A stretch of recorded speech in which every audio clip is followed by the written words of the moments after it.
And just when you thought it was safe, it is absolutely, positively not. And good Thursday evening to you.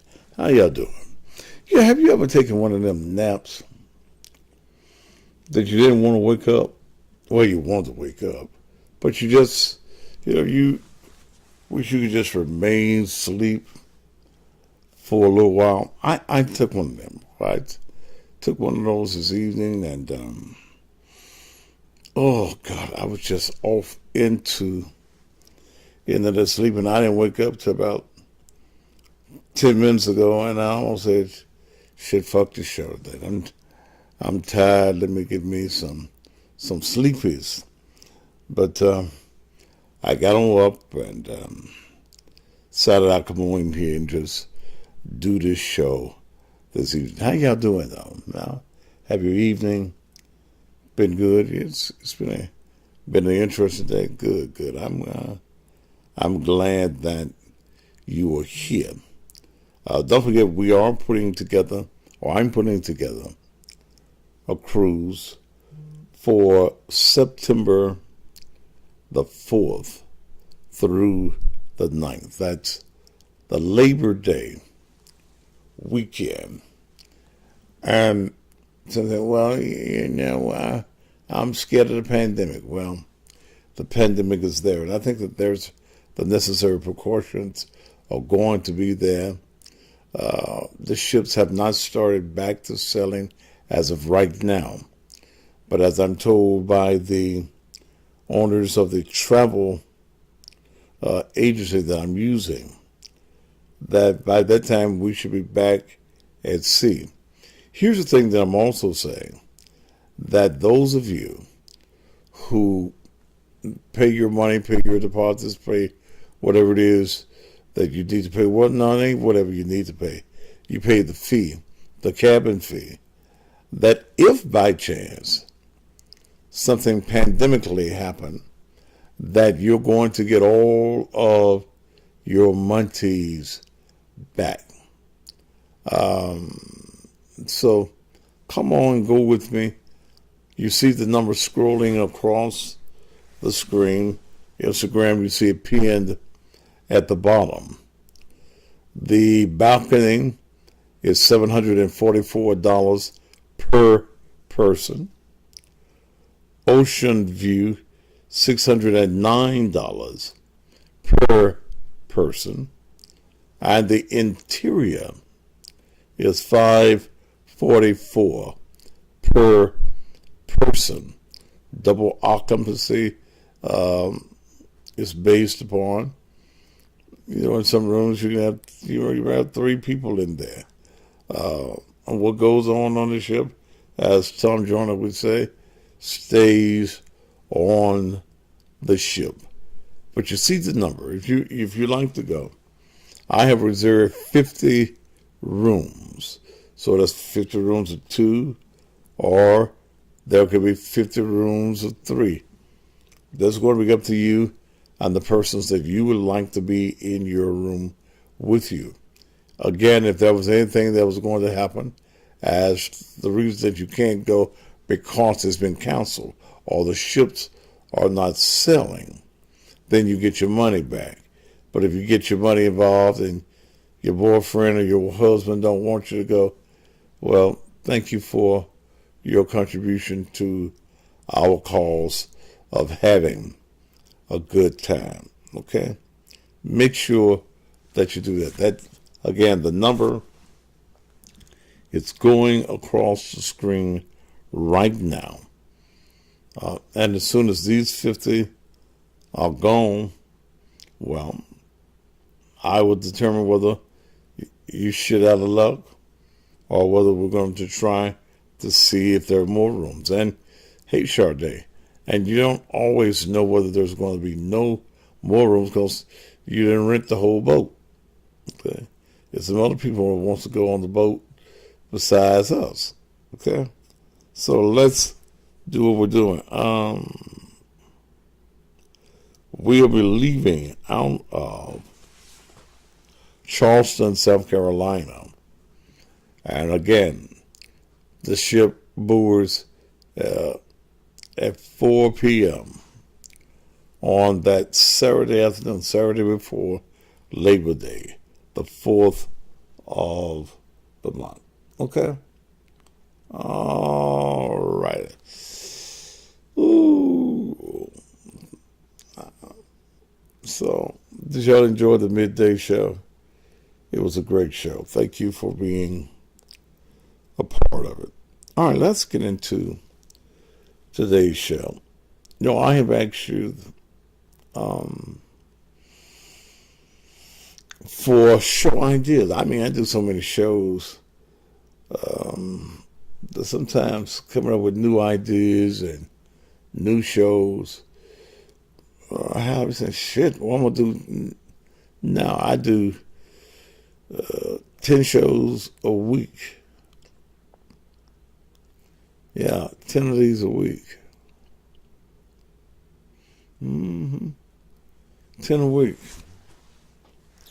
So that's about 40 shows a month. So I've asked you all to come up with ideas and things that you want me to talk about. And again, I'm heavily considering letting that midday show go. It's getting to be a little much. The 3-hour show in the morning doing the Beautiful Love. I got this, goddammit. Sit your ass there. What the fuck you telling me who to call for? 3 hours in the morning playing the blues, then coming back doing the midday show, then coming back and doing this show. Getting a little hard on the old boy. All this work. It's just getting hard. And I think that's the reason I slept. I mean, you ever had that kind of sleep where you sleep till you slobbing and stuff? I was over there on the couch. I said, I'm going to get about 6 o'clock. And I laid down a little bit after 3. And I was just deep off into it. That's when I got heard somebody going to come and capture me and pay me all that big money. So I don't have to do this as hard as I'm doing it right now. But I did say I wanted you all to call to send me information about show ideas. So a gentleman by the name of damn, I forgot to give me some water. Name of Willie Brown sent me an email. And Brother Willie Brown was concerned about male abuse, and he was concerned about where he was in life because of some of the abuse that he went through and how he hated his daddy and all that across the. So I said, well, that's why I meant to do the midday show before we get Spirit Field at 1 o'clock. But let me call him.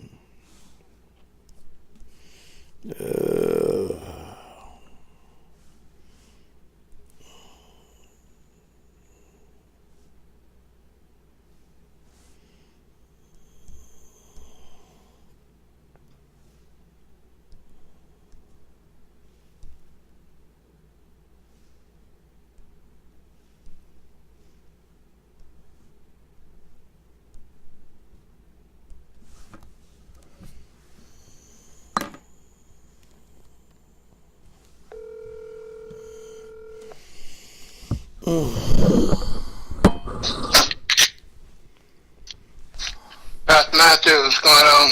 Brother Brown, how are you, sir? Good. Just sitting here waiting for you to come on the air. Well, Good. It's relaxing. I'm on there. Brother Brown, where are you located in the country? You're some part of Massachusetts, aren't you? Yeah, so I'm out here on Cape Cod. It's I'm about where the Kennedys were born and raised. I'm about about a half hour from where the Kennedy family grew up. You, Out here. you one of them niggas with some money then, ain't you?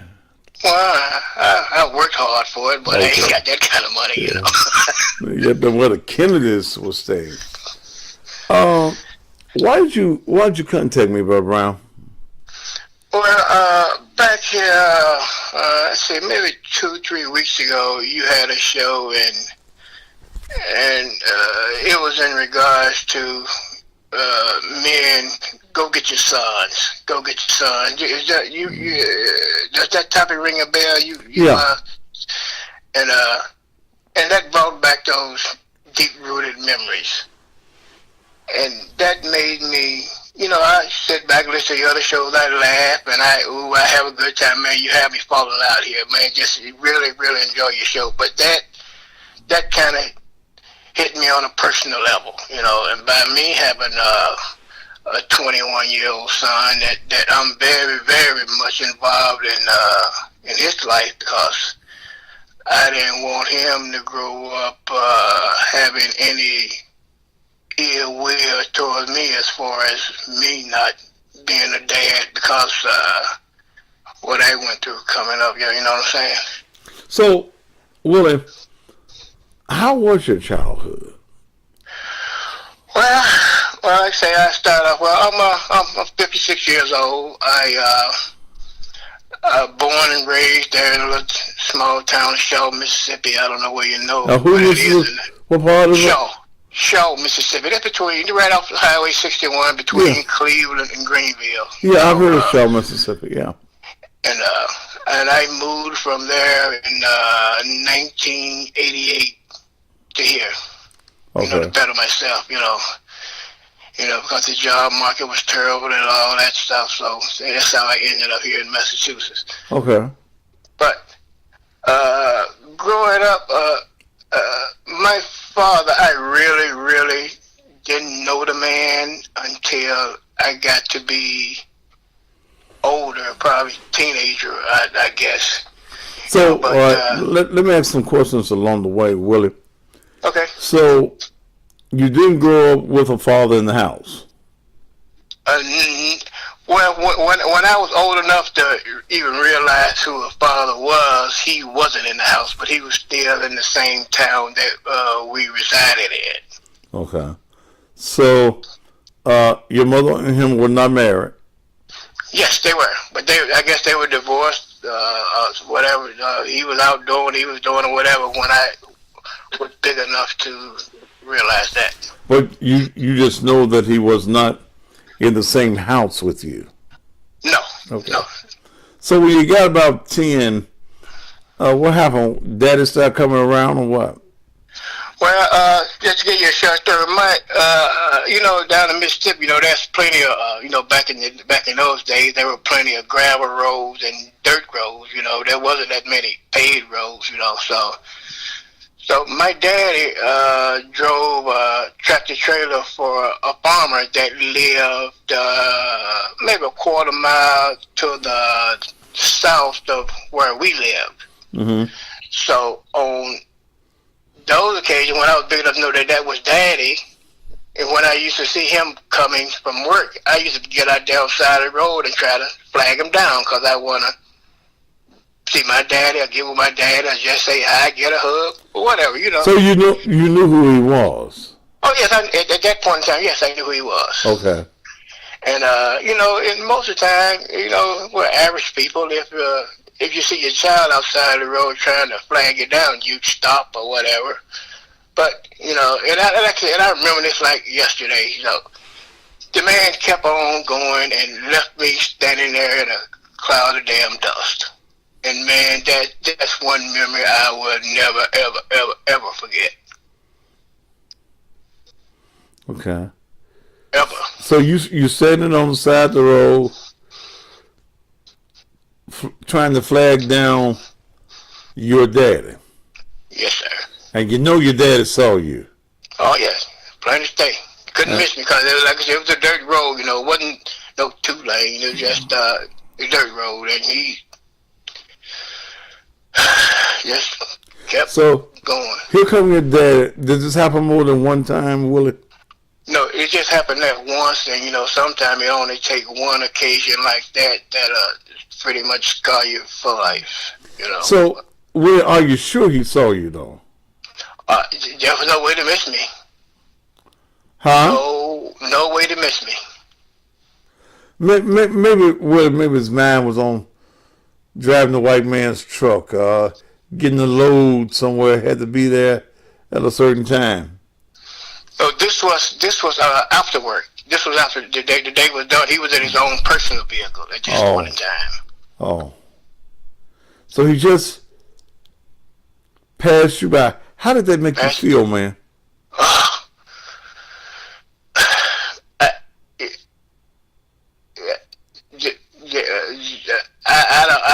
I don't have a word for it. It's almost make you want to say, why me? What did I do? Or what did we do? Because I had other siblings that he didn't pay much attention to either. But after that happened, I went back in, spoke to my mother, and my mother somewhat explained that he had got another woman, another family, and I guess he was in a hurry to get to his other family or something, I guess. I don't know. But so your mom explains to you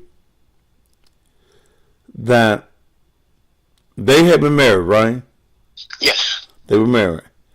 And he found another woman, probably who had children. Yes, he did. And he just walked away from you and your siblings. Yes. But he was still... According to what my mother told me. Okay. But you still loved your daddy, and so here's little Willie standing on the road. Here come my daddy, here come my daddy, here come my daddy. You waving your hand, daddy, daddy, daddy, daddy, and he zips on past you. And there's a hurt that falls in place then. Oh, yes. And most definitely. Your mama, so you went home and told your mama what happened? Well, she told me about, like I said, I was a young boy then. She didn't too much get into details about it then, because I figured I probably didn't understand what was going on at that young age. But as I told you in the email, as I got older, I opened up to my mother. Okay. And I told her, I can't stand that man. And before I could finish saying it, she said, no, let me stop you right there. That's your dad, and I want you to love him just as much as you love me. And you know what, Pastor? And that's exactly what I did. I used to come home, visiting from here, after I see my mother. The second person I went to see, I went to go find my dad, and we developed the best relationship after that. But you know what though? It was so much in me that wanted to ask him why. But for my mother, who she could have been a bitter baby mama, so to speak, that's the term they use these days, I guess. But she said, no, you love your dad just as much as you love me, and that's what I did. And just to fast forward a little bit, after I used to go home and visit him this one particular time. I went home, saw my mother, and like I said, he was the second one I'd go try to find. And we were right, like I said, we grew closer. And he said, son, I got something I need to tell you. He said, yeah, I've been diagnosed with colon cancer. And you know what, man? I cried like a baby. Because my mother told me to love your dad. And when he told me that tore me apart, man. I gotta tell you. And by me going through that, that made me so much stronger as a man and a father for my children. Because you know what, as a father, we never got birthday calls, we never got Christmas presents, we never got taken to the fair or the carnival or whatever you might want to call it.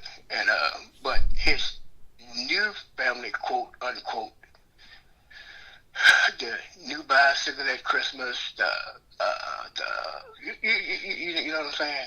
But you know what? For my mother, she said, "You guys may not have the best of everything, but I'm gonna do what I can for mine, with or without your dad here." So I'm sure has your father passed?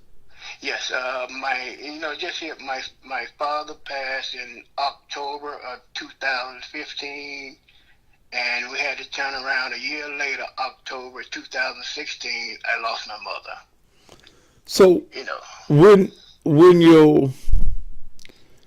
your father died, and you came from Massachusetts back for the services, how did you feel when you heard of his death? It hurt. I was remorseful, and like I said, I had gotten rid of the bitterness because I had a strong, God-fearing mother.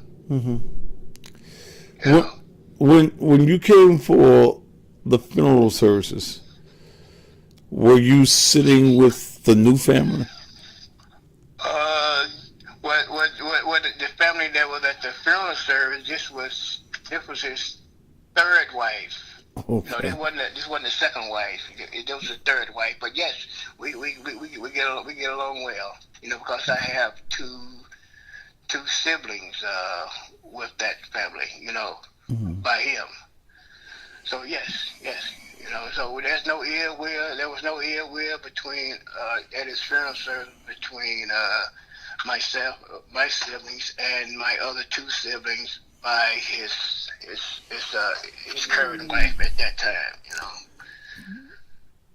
But you still remember the hurt and the pain of the rejection. Oh yes, that's something I'll never forget. Never ever. So, in coming fast forward, and you dealing with your own 21-year-old son, what have you done, Willie, to make sure that your son never feels rejection? Well, first of all, you have to acknowledge him, and I say this for any man that's listening to the live show or may listen to it afterward.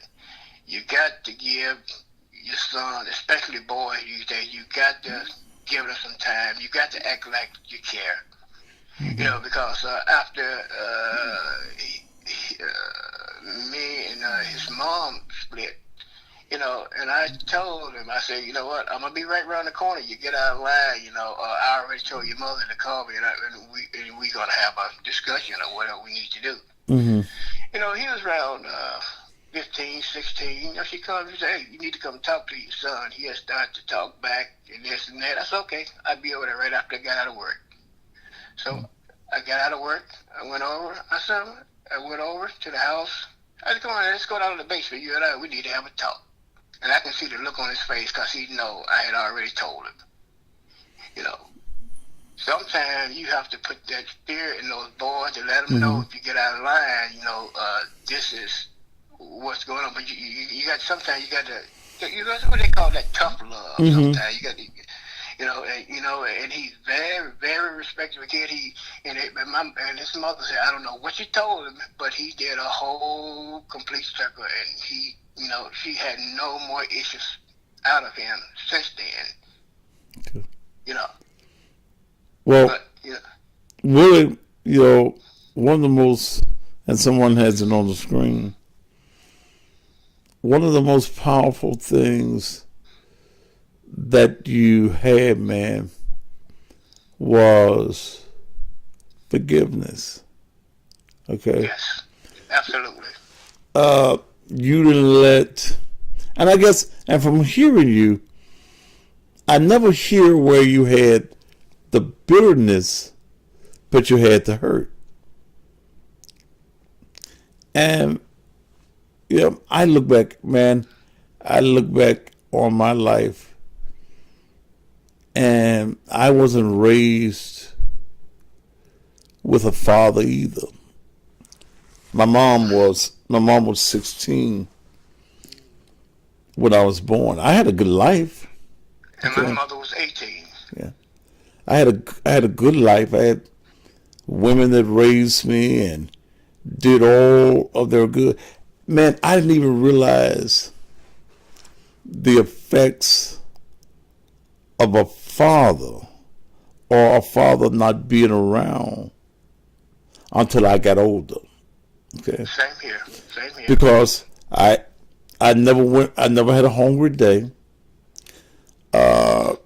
I never went out eating. I went to school. I went to church. So I didn't have, man, a feeling about a father one way or the other. Okay? As a child growing up. My auntie that raised me had a guy that I figured out was a boyfriend. He came by every day, Mr. Clarence.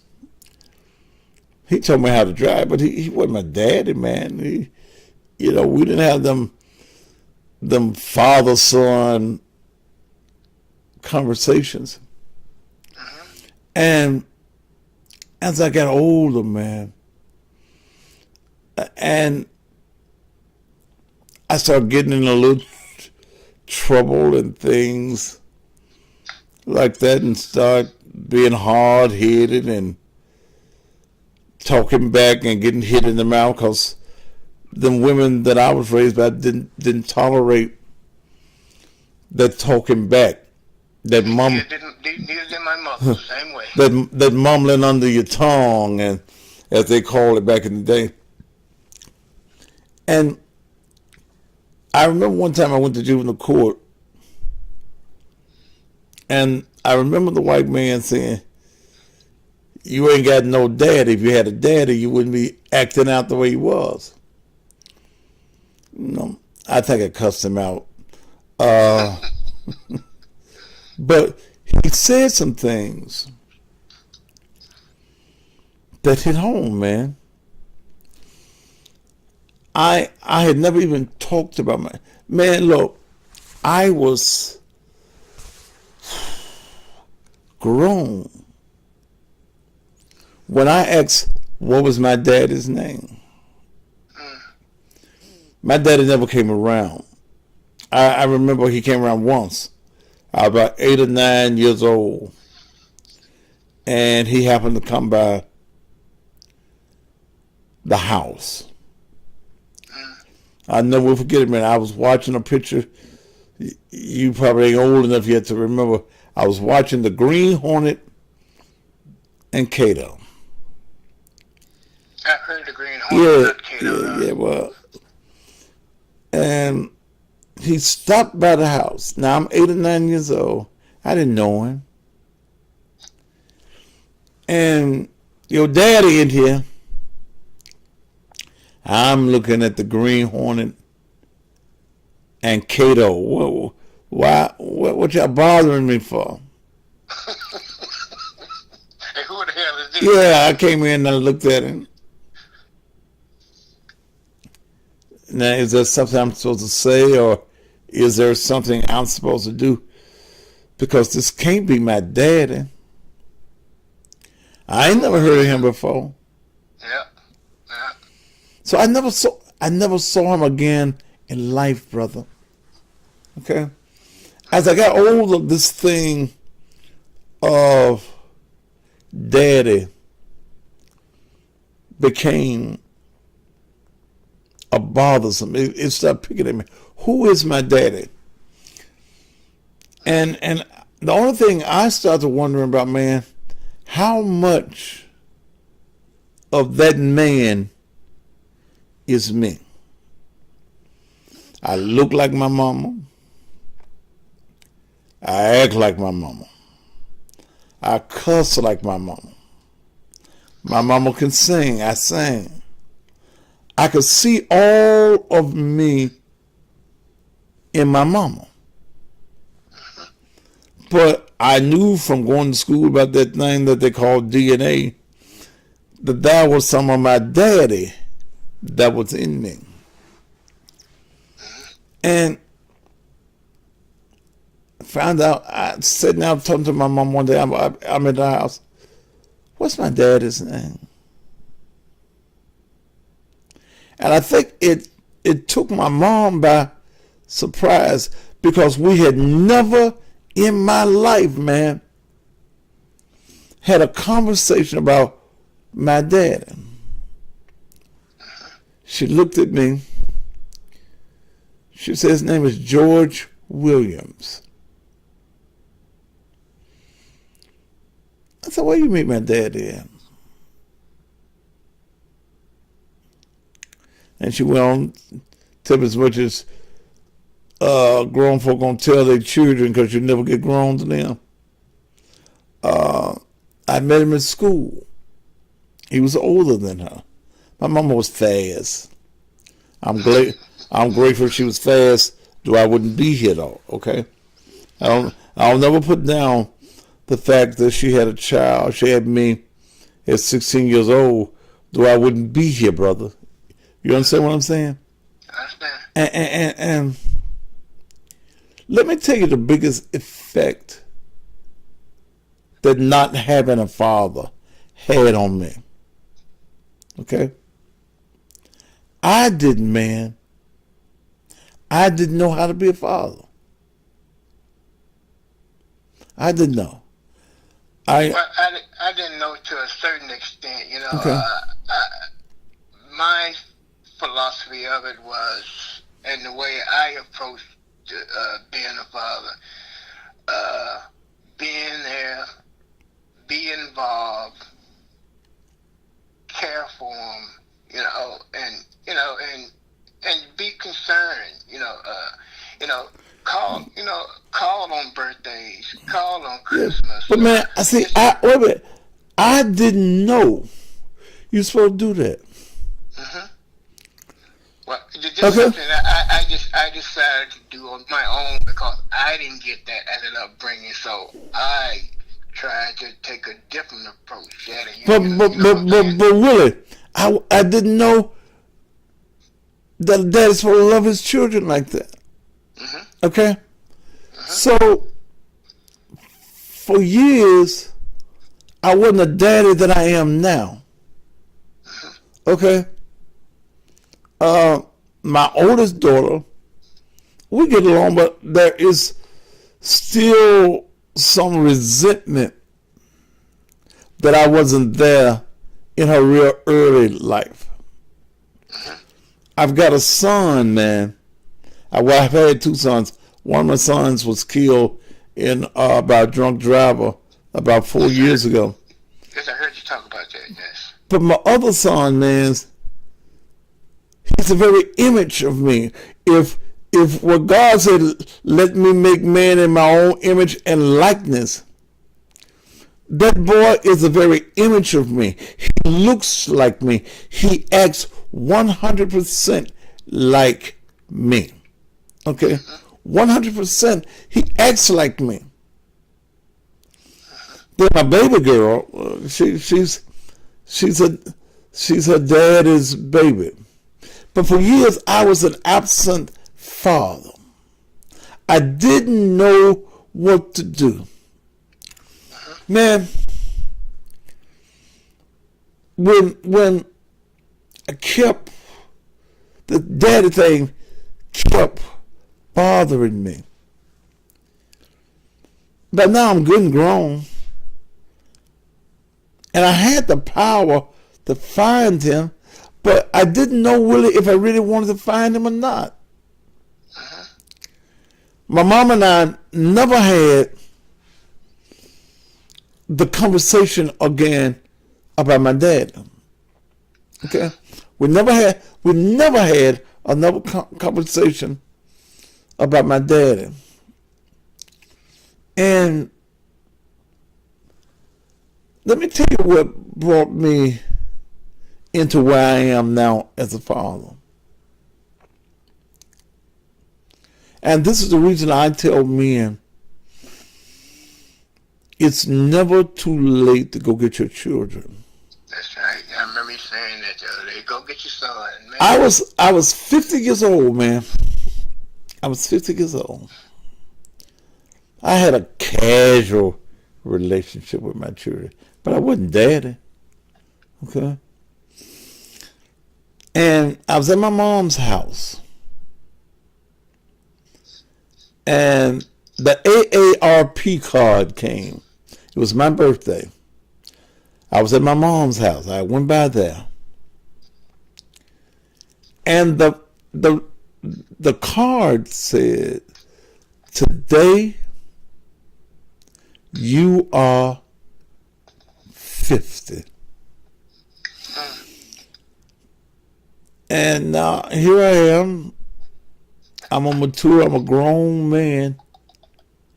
But my children didn't really know who their daddy was, man. Because I didn't know, man. I didn't know really how to be a father. That day, I said, "You're getting to be an old motherfucker. You're getting to be old." So you figured it wasn't too late to get No. Because I asked myself, I was on the radio. Locally, I was okay. I was a figure on the radio. And I said, you start counting up your wins and your losses, man. And you figure that at 50 years old, you ain't got 50 more years. What's your biggest hurt? What's your biggest thing that you have missed in life? And it came to me, man, that the biggest hurt that I had in life was that I had not been a father. So from that point on, I've tried. And like I said, my oldest daughter, she tries, but I because they all got my personality. Okay, they all have that don't give a damn attitude. And for a long time with my oldest daughter, I was Thaddeus. I couldn't fight it. I couldn't fight calling me daddy because I hadn't been one, man. I understand. You understand what I'm saying? Now I'm daddy. My son, I'm daddy. My baby, I've always been daddy. Okay? But, man, and I'm telling you, my circle, I've listened to yours, so, you know, as a grown man, an older man, you understand my story more than some do. I never met my father. I never knew him. I never met him in person. I went into a business, it's got to be about maybe 10 years ago now, maybe 10. A cleaners that I was doing business with. And I was in there, and there was another guy in there, and the guy that owned the place said, "You know that's your cousin, man." That's my cousin. How the hell that's my cousin? Yeah, so how the fuck did... And he was an older guy. He said, "No, I've known you all your life. I knew Miss Molly B. That was my aunt that raised me. But he had a guy working with him. And he said, 'This your cousin?' That's a real dog skin guy. You know, shit, my people were fairly complected, you know. I said, how you my damn cousin, man? Nigga, I don't know you. Da-da-da, went on about this, and he was my daddy was his uncle that made us cousins and all that fine. And the older man said, your daddy passed away.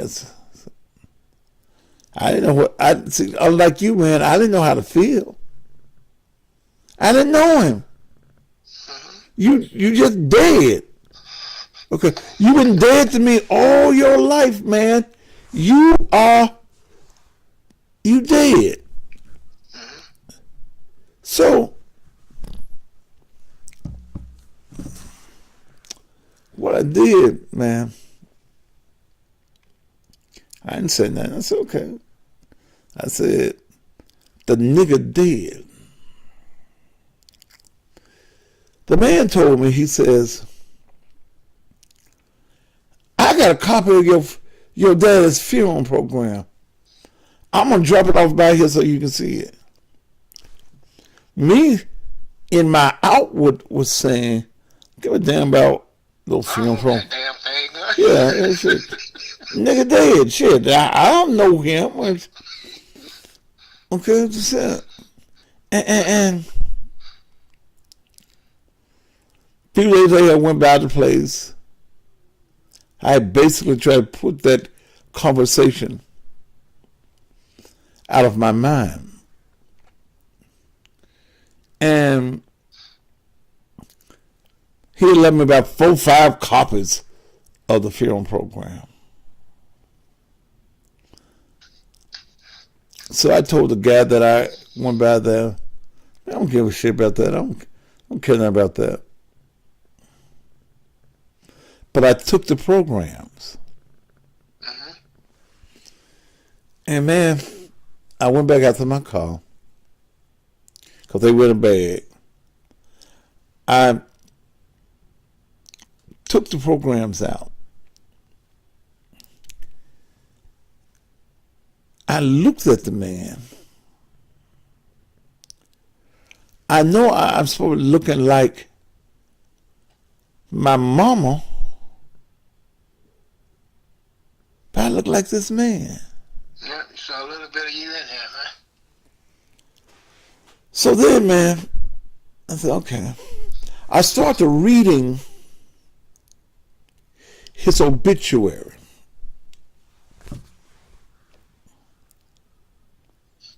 And as I read his obituary, it was like I was reading mine. In what respect?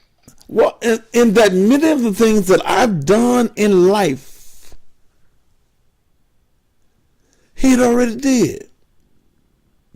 Okay. He had moved over in Arkansas and Blineville.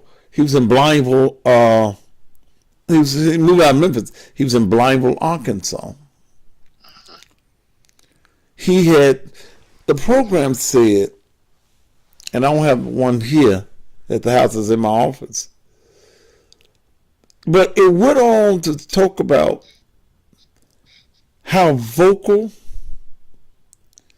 and how blunt he was. I said, that sounds a little bit like me. That sounds like somebody else I know. Yeah, yeah. They talked about how he had been involved in politics and having movements and things of that nature. I said, damn. It will talk about he had owned a newspaper. And I can remember back in my younger day, man, I owned a newspaper. It went on to talk about he was a businessman and all that. And I said, damn.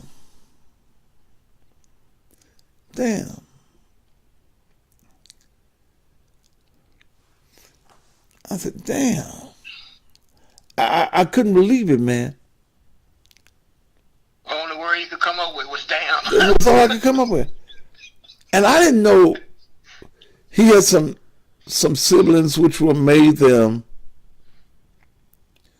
my sisters, okay? He had 3 natural children.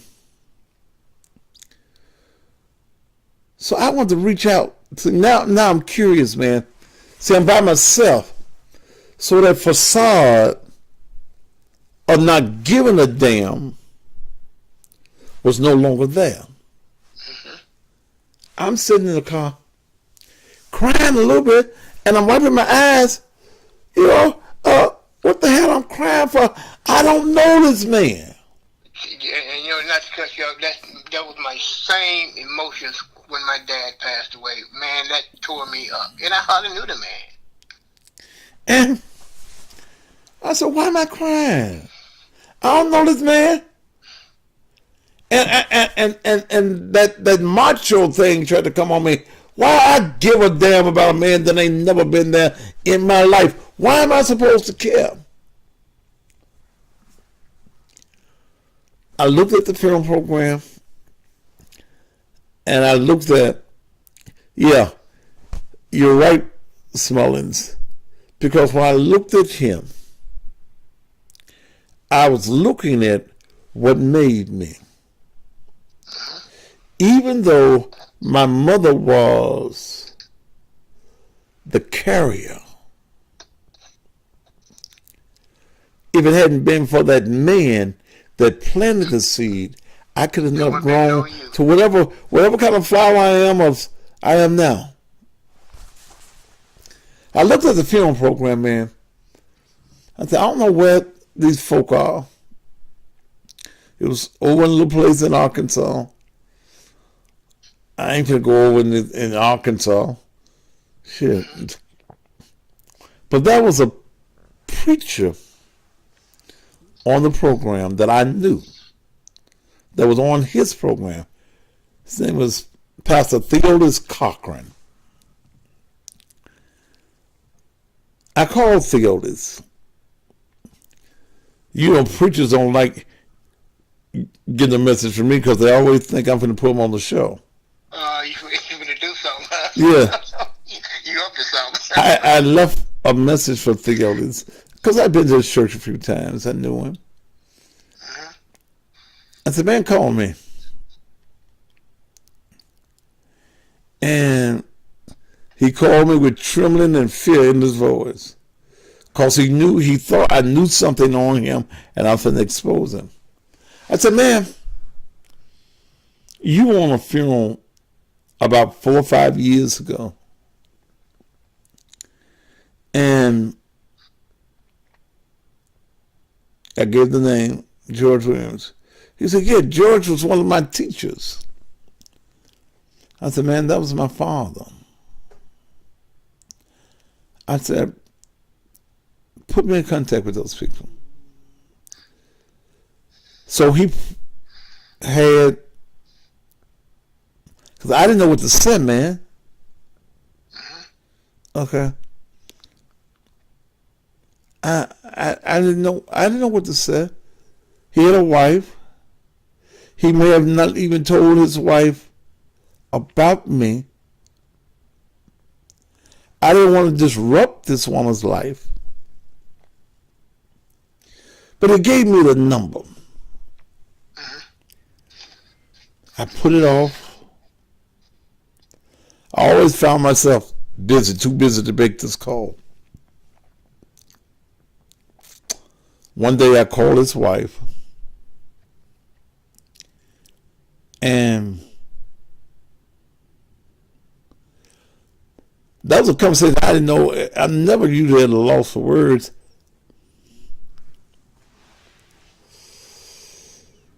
I didn't know what to say. I'm George's boy. That's understandable. Yeah. So the lady answered the phone, very nice lady. I said, my name is Thaddeus. She didn't know who Thaddeus was. I said, ma'am, I'm your husband's son.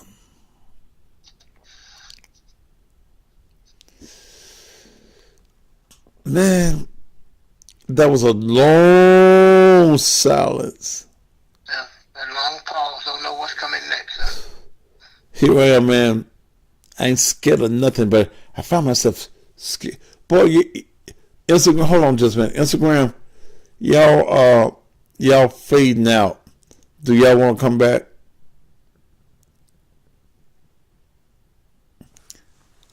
I'm gonna bring y'all out. I'm gonna bring y'all back. And I'm gonna get me a glass while I'm here by myself. I'm gonna get me a glass of Kool-Aid because my mouth ain't got dry. Willie, don't you go nowhere here. Okay. I'm gonna get up and Mail ain't here, so I gotta get up and get my own water. But I'm gonna give me some Kool-Aid.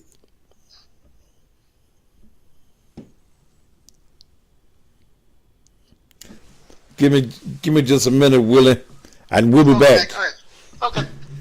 Rest of y'all talk amongst yourself. I'll be back in a minute.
All right.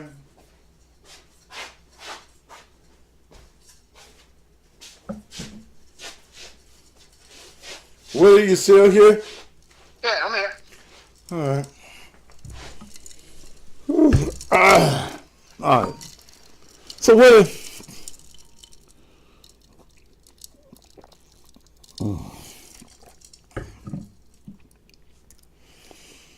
I didn't know what to say to her, man. After the dryness and the coldness and my trembling and I'm wondering what's about to be said. She told me, she says, he always told me he had a son.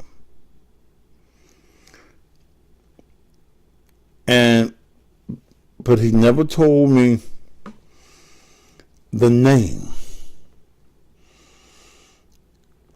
She said,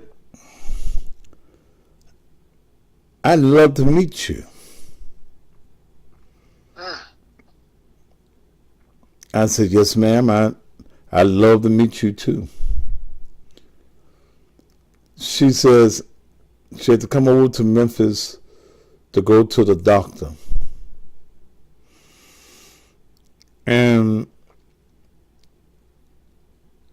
her daughter was going to bring her over to Memphis, and which was not his child, because this was the marriage that he had that had my siblings. The other sibling, yes. This was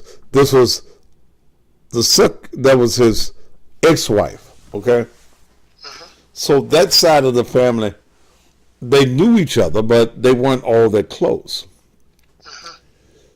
So I said, yes, ma'am. So we made plans to meet up at a Chinese buffet place in the Raleigh area of Memphis. And I had never seen her. She told me what time she'd be there, gave me her name. And I said, well, when I get in there, I'll just ask for you.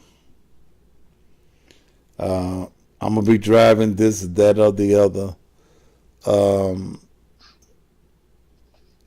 But apparently she didn't see me when I pulled up. When I walked into the restaurant that was crowded,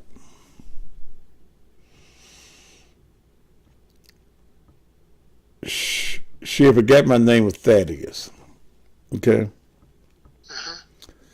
She just started saying, George, come here.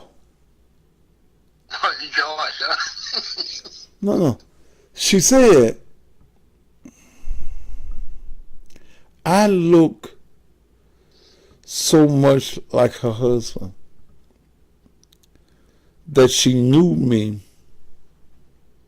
But didn't know your name, forgot your name, huh? But she knew me when she saw me because I looked. So much like your father, yeah. And the only thing that could come out was George. We sat there and we talked. What was your dad's name, correct? Which was his name. His name was George Williams. Yeah, okay. And we talked and talked. At this point, we don't have a relationship. That's been some time ago. But I'm gonna tell you the hardest thing about it, though, Willie, and I'm gonna let you go. I had 3 sisters. Okay? 3 sisters.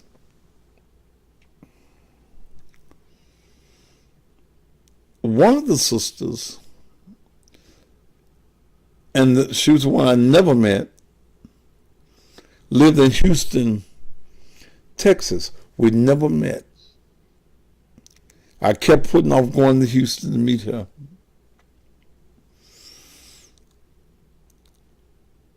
And she passed away, man. When she died, her children didn't know to contact me. Because they didn't know of you. They didn't even know of me. Okay. The sisters I was talking to didn't really know of me. We were born the same year. Okay. And I forget how I found out, but I found out after she'd been dead maybe a month. Because me and her we had started talking on the phones. And she started calling me Big Bro. And I think I did. I dialed her phone number. And one of her children answered her phone. I asked to speak to her. Mama dead.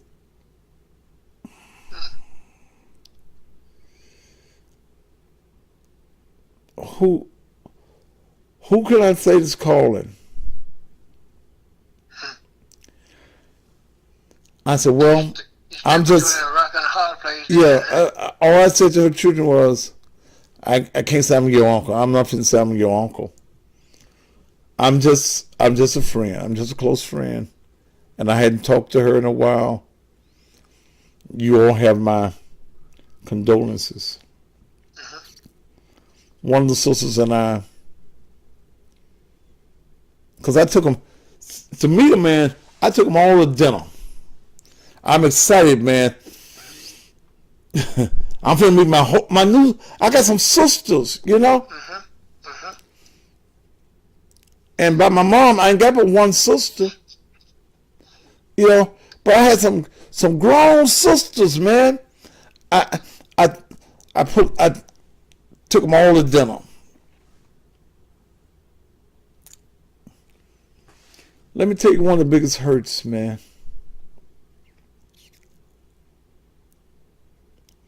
One of the sisters, she lives here in Memphis. She's in real estate and a teacher.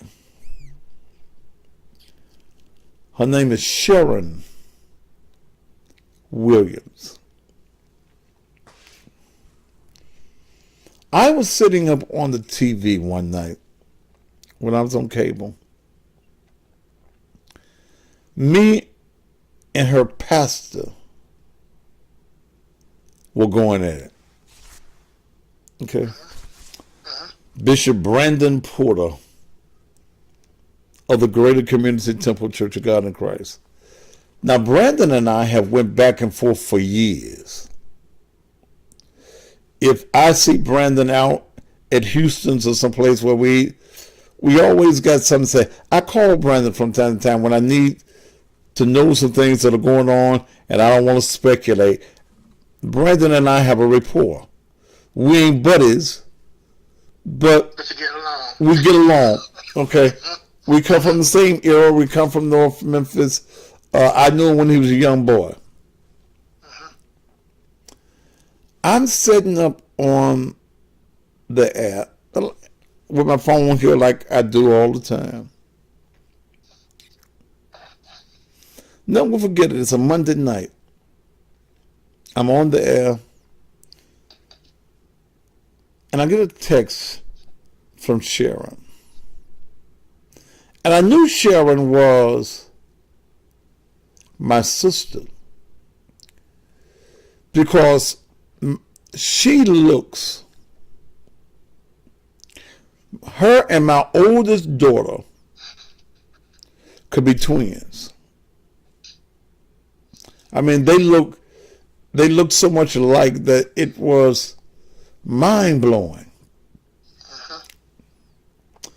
She sends me this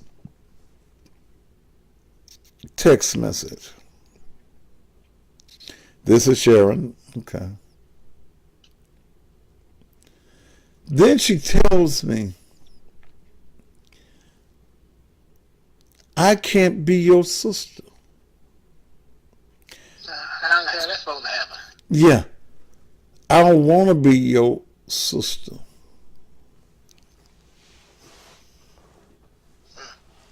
And her reason for not wanting to be my sister was because I was talking about her bishop. Oh boy. She said, she told me on that in the text message,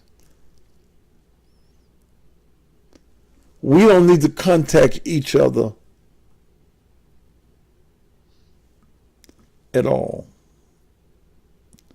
We ain't family. I'm on TV. I'm live on TV.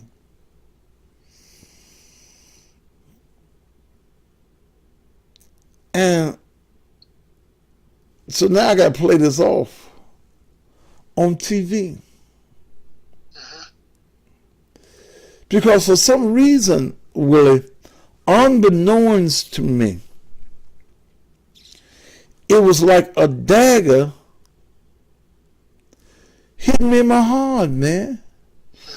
How could flesh of my flesh, Blood of my blood. not want me to be her brother? Because, I don't like your bishop, huh? you know, me and your bishop, and what she didn't realize, she probably knew it, that me and her bishop gonna be all right. But that was a resentment, man, and she's still here in the city of Memphis. And what had been so bad,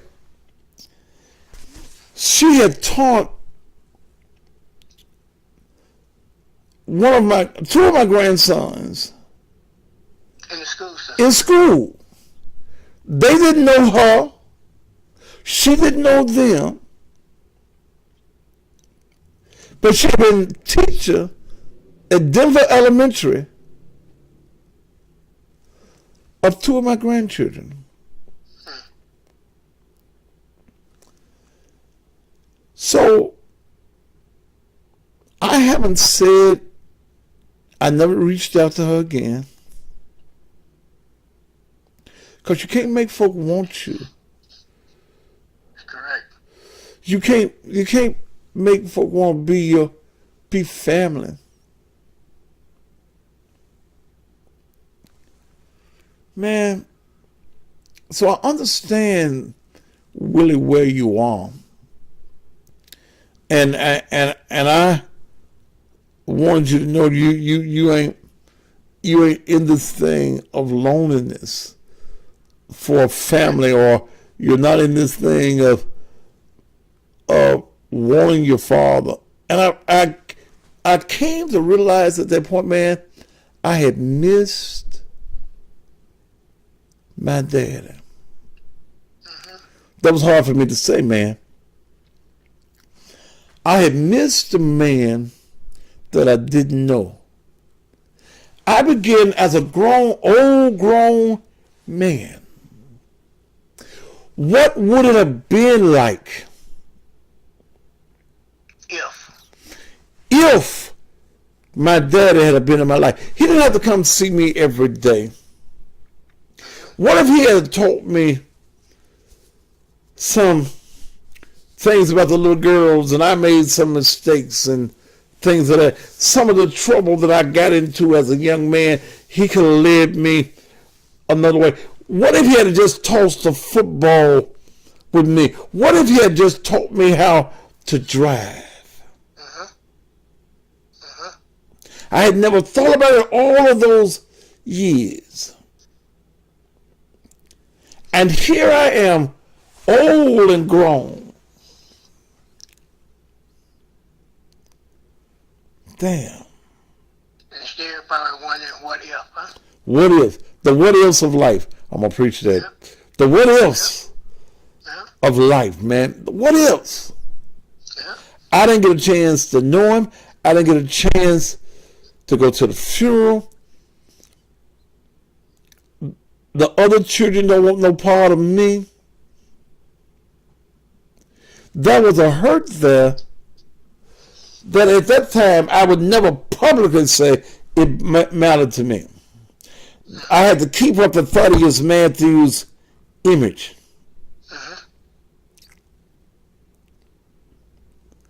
But then when I got by myself, man, damn. It all hit you, huh? Yeah. And I had to realize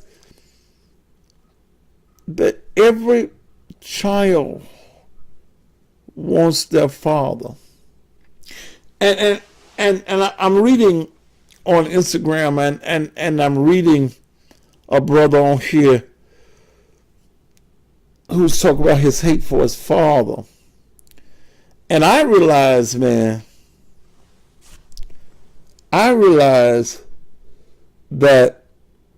that hurt. That ain't anger, brother. That's hurt. Okay? You know, and by you saying that, Pastor, and guess who was the 6 pallbearers carrying his casket from the hearse to the grave? You? His children, myself, and my other sibling brothers. It was us. Even though he didn't want to have absolutely hardly anything to do with us in life. Let me give you something else, bro. You talked about as you got older and before his dad, he started calling you son, didn't he? Yes, he did. My son. That's right. I firmly believe, man. I firmly believe that before a man leaves this world, and this is what I believe. I believe this firmly, man, that before a man leaves this world, God places those children in a position. And he plays them before you, and you see where God lets you. In other words, here's what I'm saying, man. God gives a man, if he's a man, the chance to correct his relationship with his father. I just believe that. I just believe that God, if you're grown from where you were when you were a young man, where you walked away from your children, you didn't have anything to do with them, you know. I just believe that God allowed you a second chance. And that's the reason I said, man, it never becomes too late.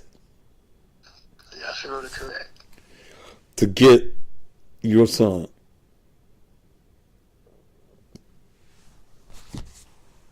Number 2. Well, I've enjoyed talking to you, man. Like I said, Pastor, ever since I started listening to you, you've been an inspiration. Like I said, I listened to the good, the bad, the indifferent, the laughs, the smiles, the tears. Like I said in the email, I'm a loyal listener, occasional caller. But like I say, when you say what you said a few weeks ago about get your sons, and that did it for me.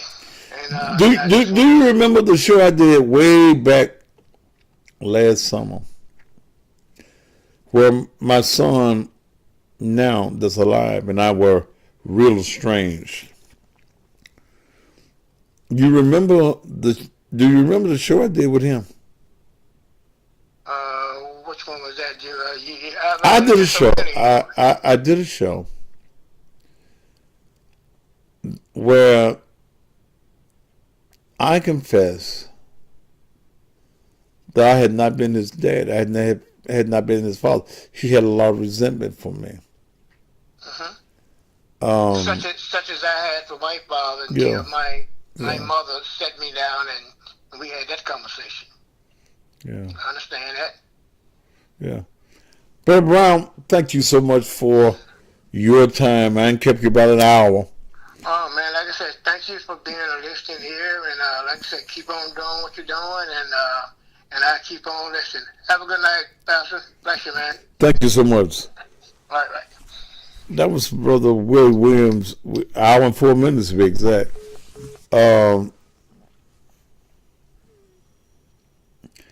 And sometimes a man just needs to talk to another man that's been there. See, there are certain conversations a man can't have with his woman.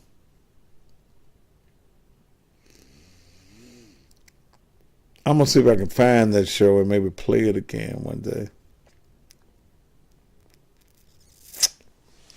But I see a brother on here. And man, I sure wish you called me. Leroy. Leroy, I sure wish you called me because as I was talking to Willie, I've been reading some of the things that you was saying. I'm gonna try to find that show and run that show again. I have to figure out how to do it, but my son and we were out of contact for a long time. I walked away from him. I walked away from his mother. We weren't married. In fact, I was married way back then to somebody else when he was born.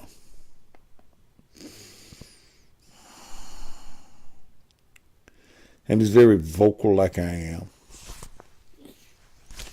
He looks just like me, just a younger version.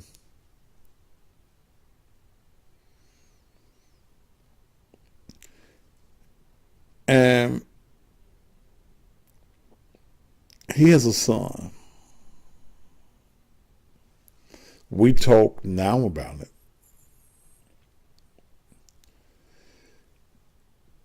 My son makes good money. He's a talker. Wonder where he gets that from. And his biggest thing was, growing up, he didn't want to be me.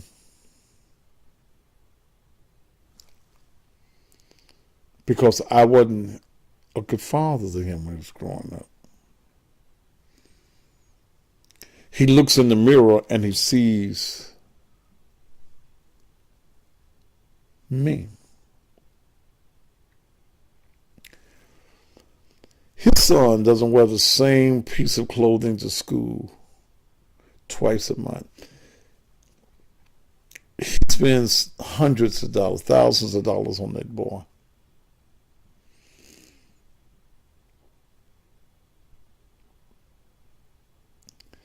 And his statement to me one time, I asked him about it. He says, I don't want my son to feel like I felt with you as my dad. Damn. Here I am, a big old grown man. That shit tore me asunder.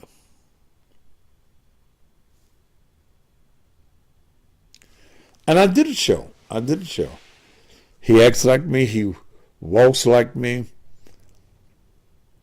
He's a salesman like I am.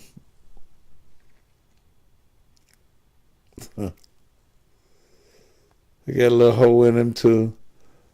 But he's a good man. And my grandson looks like me. All my folk look like me. I got strong genes. And they all wear glasses. He's a little bitty boy, was about 7, 8 years old, got glasses on.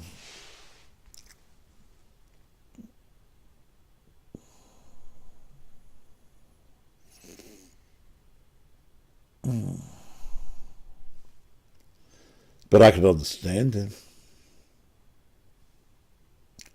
And they're all blunt like I am. He didn't want to be me. And I told him one day, not too long ago, about a month ago, he tried his hands. He wanted to be a talk show host. Some of you might remember about 6, 7 months ago, I let him come on there and do his own little show. That didn't last long. But it was pretty good. So now he's in the repo business. I wonder where he got that from.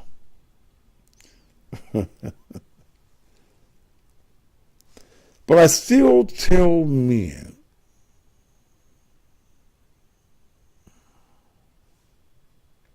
It ain't never too late. Man, I wasn't a daddy. I wasn't a father. I didn't know how to be. And one of the mistakes we make with our boys is one of the things that we don't realize until we get older is that we create a cycle of men that are not going to be there for their children, that's going to walk away from their moms or walk away from their children because we never knew how to be a man. And we can pretend it don't hurt. Like I'm looking at the brother on here. We can pretend it don't hurt. But it does. Joe. To accept, press 1. To send a voicemail. Go ahead, Joe. To accept, press Oh. 1. To send a voicemail, press 2. Go ahead, Joe. Hello. Hello? Yes, go ahead. Man, whatever it is that you listen to, I will, well, you wasn't smart enough to talk to me. But always cut down when you're calling me and I answer the phone. Cut whatever you're listening to me off. Yeah. And I told him one day, you still want to be me. I said, guess what? You can't help it.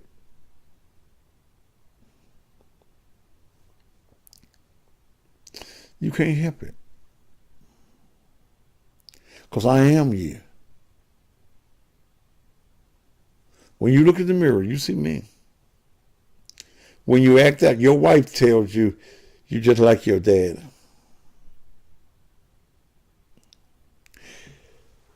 But hurt. Leroy 905, call me, brother. Yeah, you've made it a priority to take care of yours, but you're still hurting.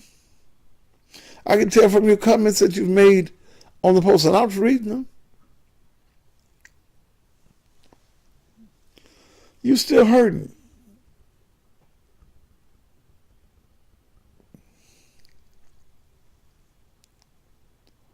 You're still hurting. Every boy longs for his dad. That's the reason a lot of our young boys turn to the gangs, because they're looking for the acceptance by some male character.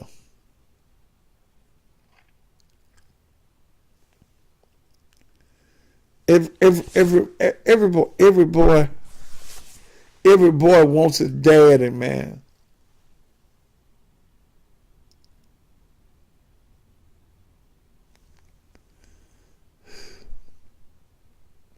And I'm going to tell you women something.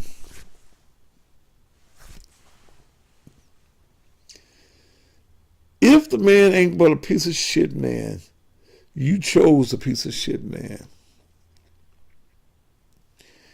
If that man, at some point, he wakes up from his sleep that he's in, and that man wants to see his child,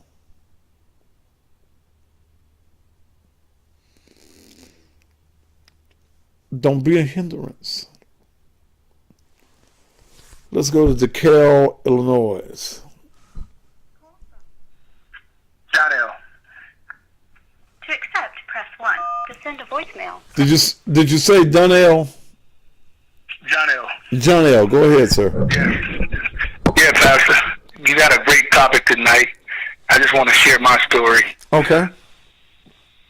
As a young man coming up, I grew up without a father, like a lot of black young men did in the 60s and in the 70s.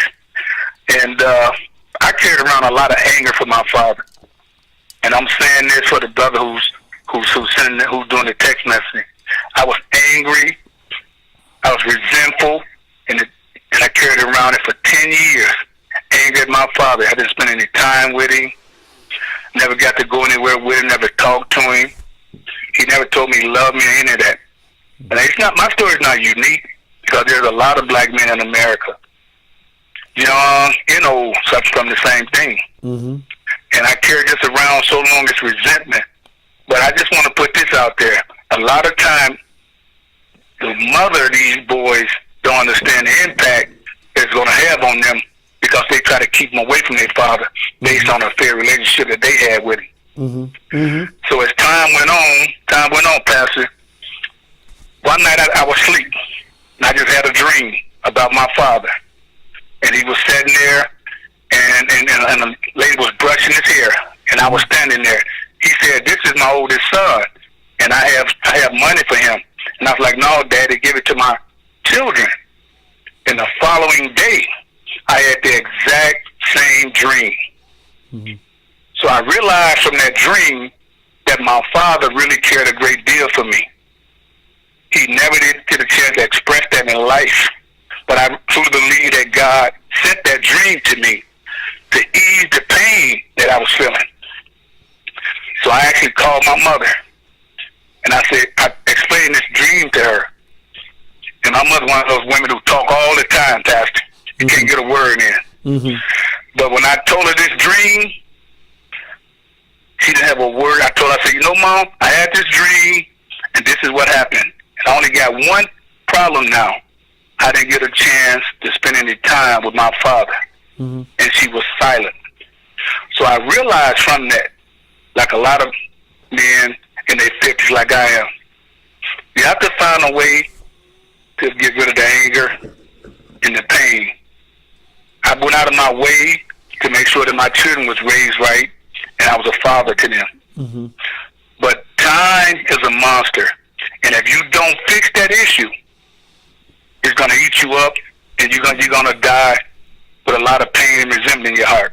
Mm-hmm. So I just think as men, especially black men in America, we have to find a way to address this issue and find an outlet where we can express ourselves. And this show you're doing tonight is a great thing, Pastor, and I appreciate it because it allows me to share my experience. So I'm going to get off here. Thank you. But let me say this, brother. There are a lot of men that need to tell their story. There's a lot of men, man, that have kept this bottled up inside. And let me give you another factor, brother. I'm gonna let you go. One of the greatest fears that a man who has walked away from his children and has suddenly come into the light, the greatest fear he has is that child. You don't know how to approach that child. You don't know what to say to that child. You want that child to call you daddy, but you ain't been daddy. They call you by your first name because you just like any other man to them. And when you first meet them, the hatred is there. The hatred is real. And you have to understand that they do hate you. It doesn't mean that they don't love you. They hate what you did to them. Brother, thank you for calling here. But let me say this. I agree with you totally, but we ain't been trained how to be fathers. We have not. During the 60s, the welfare system broke our homes up. So we stand in need of repair, and that's what I say. These our churches and these pastors, they need to start teaching real life lessons and solutions to our problems, like you're doing, Pastor. They can resent you all they want to in Memphis, man, but you spreading a whole lot of knowledge, and people love you all over the nation. So keep doing what you're doing, man. Thank you, brother. Yes, sir. All right, Leroy, line's over. I ain't got but one line now, so you can't call me but one at a time. Call me, Leroy. 901-231-9233. 901-231-9239. This subject is a deep subject, real deep subject.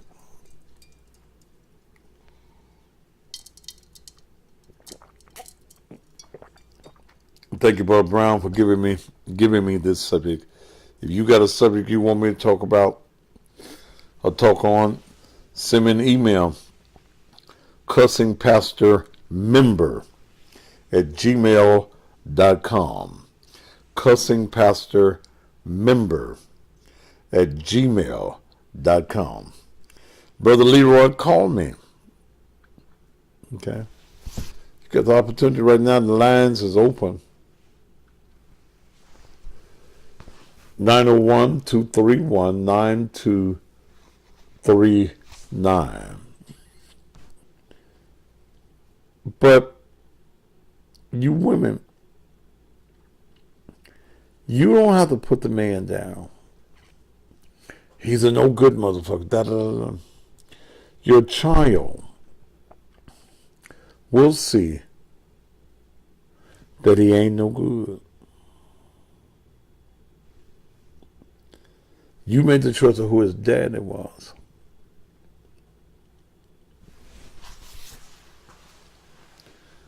Men walk away. Men don't want the responsibility. Men don't know how to be the father. There's so many reasons. And in the black community, we're not taught. There's no course on being a father. The streets just tell you to fuck.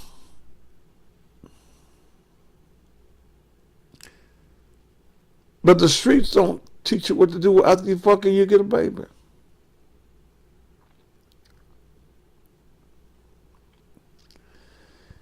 If, I don't care how you feel. Hey, Miss Lucille, I don't care how you feel about that man. That man has a right to try to regain a place in his child's life.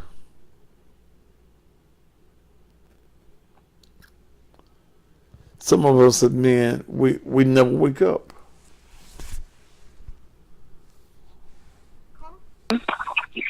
Leroy. To accept, press 1. To send a voicemail, press 2. Are you the Leroy on the page, man? Yeah, Leroy, man. Okay. I need you to speak up a little bit louder for me. Leroy, why you hate your father? I don't hate my father. I never knew my father. Tell me about it, man. Yeah, I grew up with my mother and my two sisters. And speak, if you can, speak up. If you get me on a speakerphone, make sure it's off. Speak up so I can hear you. Well, it's not a speakerphone. I grew up with it was me and my two sisters, and we grew up without a father. So, you know, it didn't matter to us one way or another because we had our mama here. So, are your siblings girls or boys? I got two sisters. I'm the only boy. You're the only boy. You the oldest? I'm the oldest. I'm 50. Okay. So, do you know who your father is? Nah, I never met the man. I can't hear you, sir. And yeah, you never met him. Have you ever wanted to meet him? Probably when I was younger, but as I got older, it didn't matter one way or the other. So, Leroy, do you think, and I've been reading some of the comments that you made on the page, do you think that you have had any hurt in your life that could have been resolved had you had a father in your life? No, I don't. I don't. So because, as I grew up, it was just my mother and my two sisters, so it didn't matter if my father was there or not. It never became an issue with either of us because we always knew Mama was there and Dad, wherever he was gone. It didn't matter. So you just shed the total thought of having a father out of your life. I did. I just concentrated on my mother and made sure she was taken care of, and that we did right by her. The issue of a dad never came up. So your mother never had a conversation with you about your father? Nah, because we never asked. Okay. And I can understand had I never brought the conversation up in my life, man, with my mom, we'd have never talked about it. They would have never brought it up to me. Are you bitter? Yeah, that's how it was with us. My mom was a strong lady. She made sure we went to school. She made sure we got our work. She made sure we worked. She taught us how to work. But me and my sisters, we ended up with good. How old are you, Leroy? So that was never an issue. How old are you, Leroy? I'm 50. All right. Leroy, if an old man, almost 70 years old, came up to you, Leroy, and said, Leroy, I want to sit down and talk to you. You sit there and you shoot the shit. And this old man says to you, Leroy, I'm your father. What would you say? I'll probably say, man, where you been for the last 50 years? I mean, I wasn't showing the concern and the love and anything. I just wanted to know. And I asked him, what makes him think he's my father? My mom passed away, so who is to say you my father? But you ain't nobody I don't know nobody else can tell me that. So your mother's passed away, but what if he gave you just some facts that you know that he had to know you real deep or know something about you real deep? I'd tell him, look at man, that would have been fine when I was younger, but I'm 50 now, it don't even matter. So just carry on doing what you do. Man, I thought that same thing. Okay. I thought it ain't much. At 50, there ain't much you can do to change my life anyway. So it is what it is. And man, it's never about changing your life. I mean, if my father had been alive, and I was over 50 years old when I found out who he was, I already had a life, brother. My life was good. Wasn't nothing that he could do that would change my life. But I was wondering, what I had started to wondering, Leroy, was what was it about me that was him? Okay. What was it about? That's all I wanted to know. I wanted to know what had his DNA done. I ain't never thought about what kind of characteristics he had that I might have. That ain't never, So, All right, Leroy.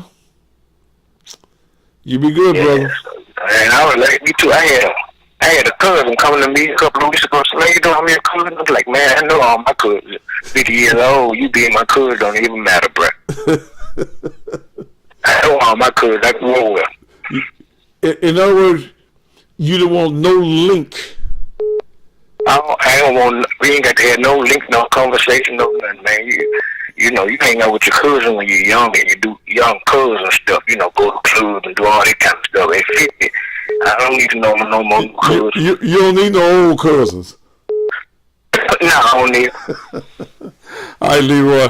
I appreciate you, brother. All right, brother. Thank you, man. All right, brother. All right. And there's a man that feel like he does. Detroit, you've been trying to call me. You can go call me now.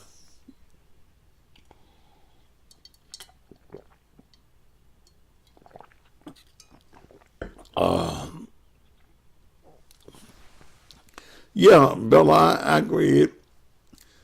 You begin to wonder where you came from.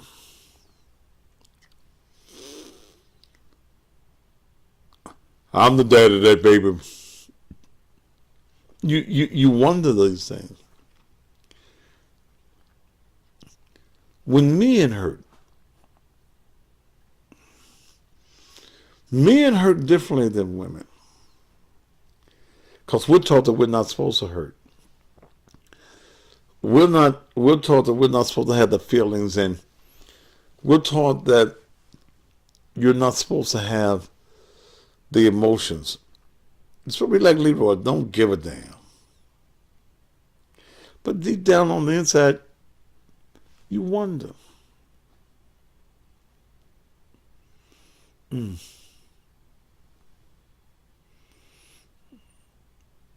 Yeah. All right. Employ me. No, I'm gonna go on you. Give me a call. I feel like talking a little bit tonight. It's 8:43.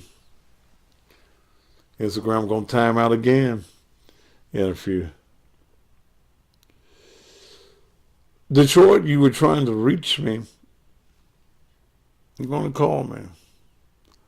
901-231-9239. And there's some other men out there that's hurting. You made some of the blunders that you've made in life because there was no father there.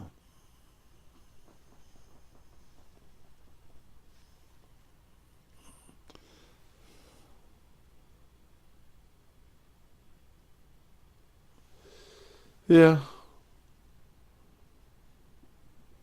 Yeah. But you always wonder who your dad is. Some of y'all done got in relationships with your siblings.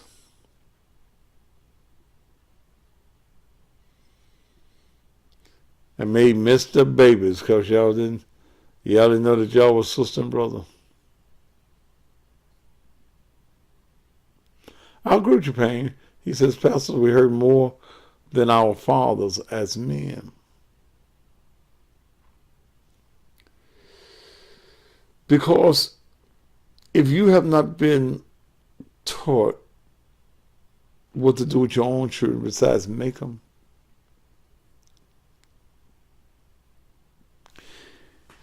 and then you walk away, and then at some point you want to walk back in, and you're scared to walk back in. There's a pain there, man. There's a pain. And I'll go along with that. It's never too late to go find your child or your children.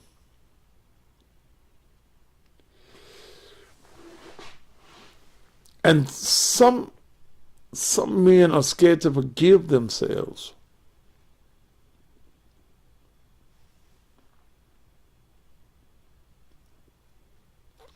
You're scared to let it go. You remember the dog you were. You remember how you mistreated that woman, how you mistreated those children. But here it is 10, 15, 20 years later, and you're a new man. You ain't the same man that you were then.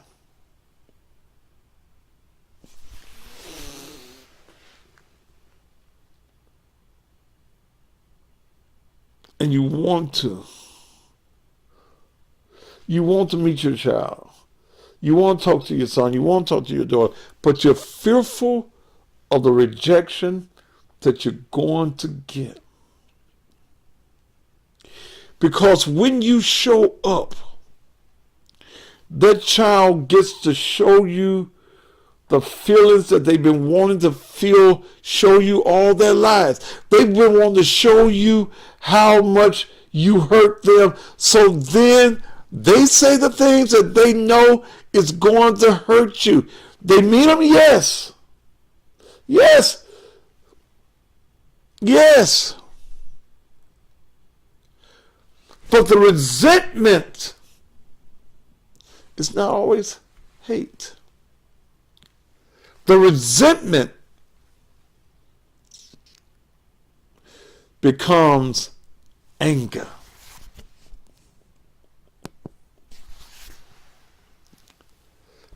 Y'all better go and call me. Do I'm finna leave it? I'm gonna be gone at 9 tonight.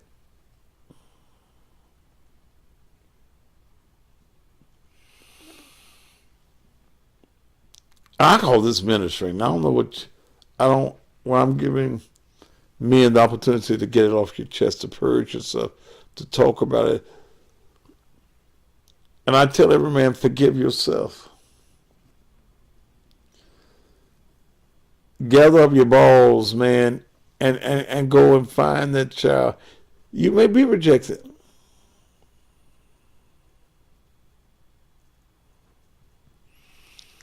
I keep remembering Brother Willie saying he stood on the road waving. Here come my daddy. My daddy see me. Hey, daddy, daddy! Brother Willie, I can imagine that even when the car passed you by, you were still hollering at the truck. Daddy, here I am, daddy, see me.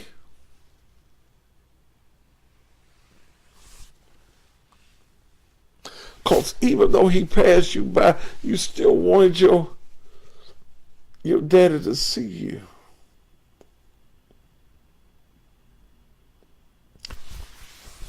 You'd have been all right, Willie,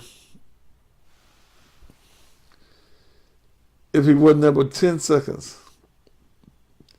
And all he said was, hey, Willie.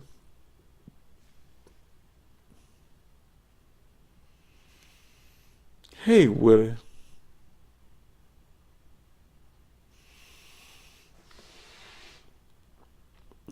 If he only took 10 seconds and said, hey, Willie, and took off in his truck to his new family, you'd have went home and told your old mama, I saw my daddy today. My daddy said, hey, Willie.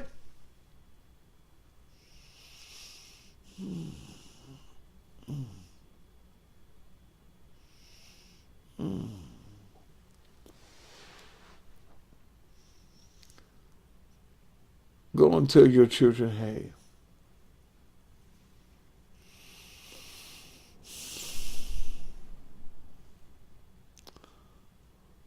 Tell them, hey. They really want you to tell them, hey. Then when you come around, what you talking about? Why you coming into my life? They want to let off the pain. All they know from you is pain. And they just want to hurt you. Ooh, y'all timing out Instagram. Y'all timing out.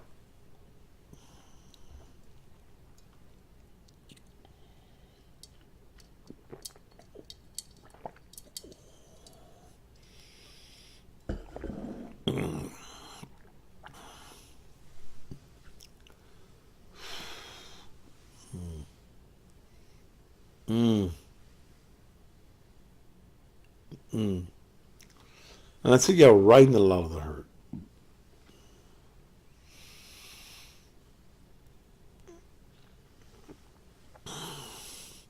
I'm going to bring y'all back Instagram. I'm going to give men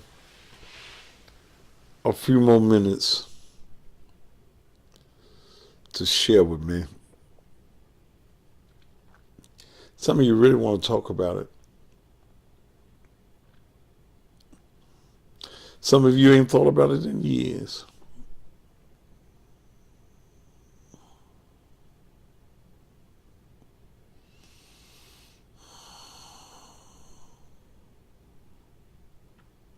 I just think I need to come back. I was ready to go.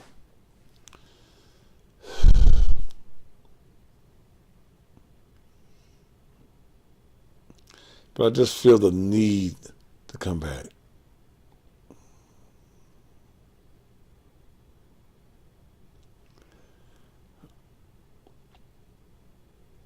Yeah, I'm going to come back for just a few. Instagram, I wish they could quit messing with my time at this, but we'll be right back.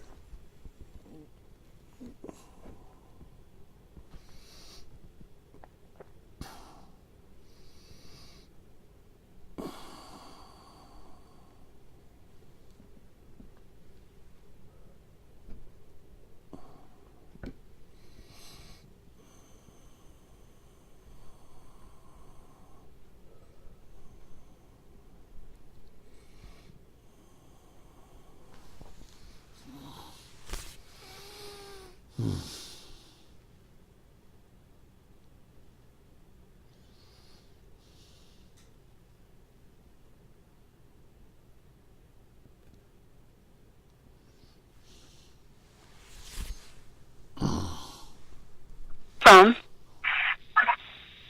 D. To accept, press 1. To send a voicemail, press 2. Go ahead, brother. What's your name? What's your name, brother?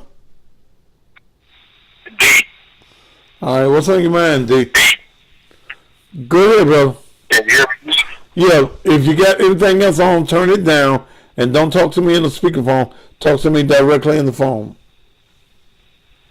Okay. What's on your mind, D? I just wanted to add on to what you were talking about the dad missing. Yeah. Because I grew up with my dad. He was and it's not my dad was like in and out of my life. They had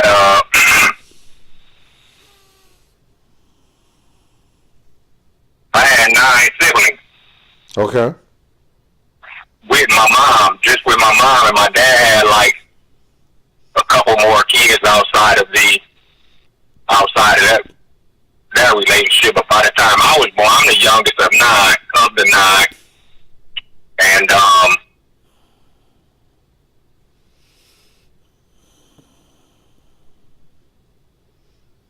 Go ahead, bro.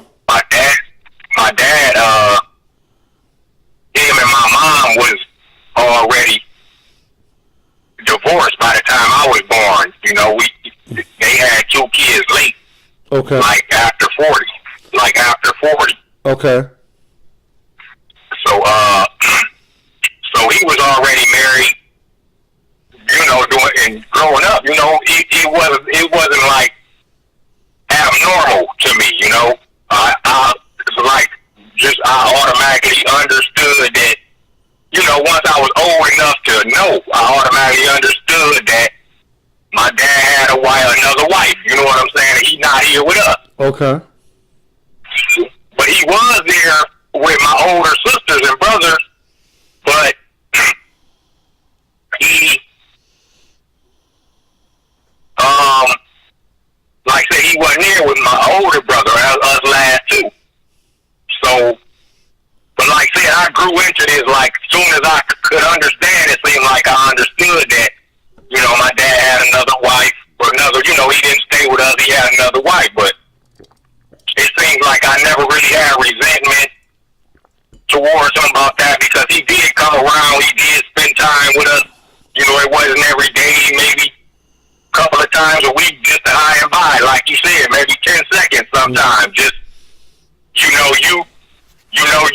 and we do want this from our dad. Like I said,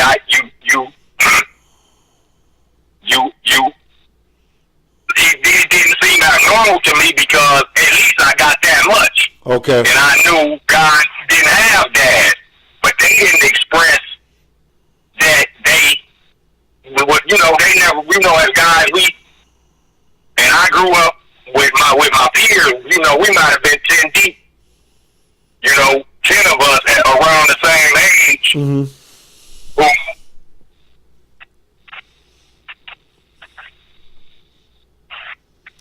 Who what, brother? Hello? Hold on for a second. Oh, okay, yeah. So as guys, the guys who I know dad wasn't around at all, but we never discussed that because it was like a 50-50 situation back in the late 70s, early 80s, about guys who had dads at home. Mm-hmm. But just watching my neighborhood, I noticed guys with dads at home worse than guys without dads at home. Single mothers, handle their business, black single mothers. Mm-hmm. And but to make a long story short, I had a problem with my dad at one point because there was trouble going on. I'm from Toledo, Ohio, and the neighborhood was getting rough. But I had sisters who were living in Atlanta. You hear? Yeah, I'm listening to you, bro. Okay, so what? it was understood that, okay, so y'all gonna be moving to Atlanta. I'm about 14 at this time. Me and my older brother was 16. I had a little nephew who was 14. Now, mind you, my nephew's father was in and out of prison maybe he was 12. His father was in and out of prison. Out of his 12 years, maybe 5 years he had done in prison already. Okay. But after we moved to Atlanta, I wanted to go back to Ohio because we kind of moved into somewhat suburbia to me, and we were from like inner city fast, and we were already getting into trouble, big trouble, really. It ended up being a blessing in disguise. But I wanted to go back home at one point, and my dad, stepmom, told me, yeah, you can come back if you don't like it after school started all of this. And my dad stepped in and, no, he's not coming. He's not coming back. And that's when anger that I didn't know I had in me kind of, boiled up. So why'd you get angry, man? Because I felt like, like I said, I'm 14, 15, and I'm kind of getting there. Like I said, I already was getting in a little bit of trouble, and Daddy I kind of felt like don't come putting your foot down now. But really, he stayed on us from a few blocks away. He stayed on us. It was all me, just bullheaded, and probably, and just like him. In other words, also, just like him. And but I was angry with my dad for making me stay in Atlanta, actually Decatur, just outside of Atlanta. Mm-hmm. And like I said, I was 14 at the time, and the scenery was it was like I went to prison, being into like a little suburb of Atlanta, with, just wasn't enough kids out playing like I was used to inner city until overnight. And, but I was so angry with him when he sent me to Atlanta, right? Or made me stay. But like I said, it turned out being a blessing in disguise because no telling where I would be. That was 30 years ago, Okay. So I want to get to still after I grew up more. I got grown and was back in Ohio, and but I had been mended that anger fit, a long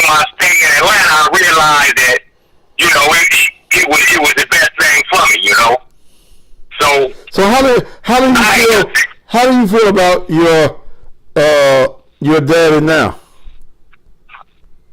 Well, he passed away last year, but we meant it all.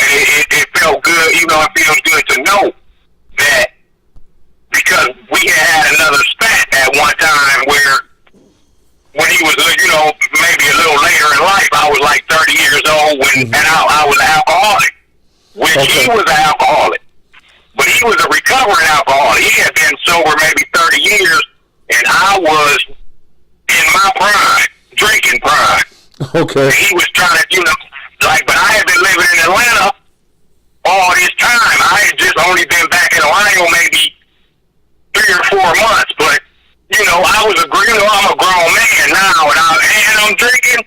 Come on, Dad, don't start with this, Mm-hmm.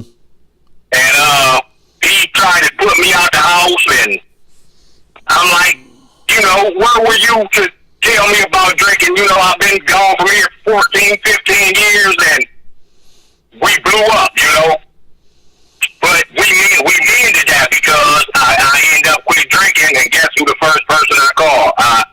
He was on me, and like I said, I was an alcoholic, I am an alcoholic because you are always an alcoholic.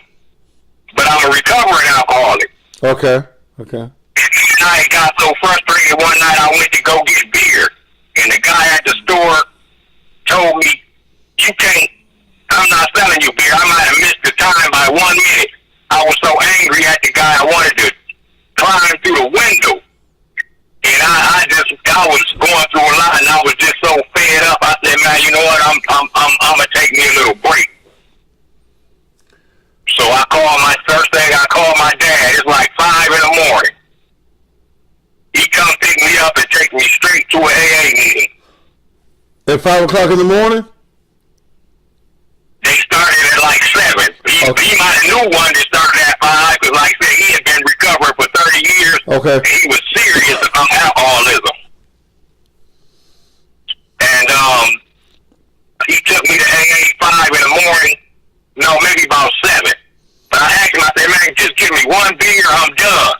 It's the first beer he ever bought me, and the last. I didn't even finish it by the time we went into the AA meeting, but he bought me through that. He bought me through that maybe a couple weeks at the house.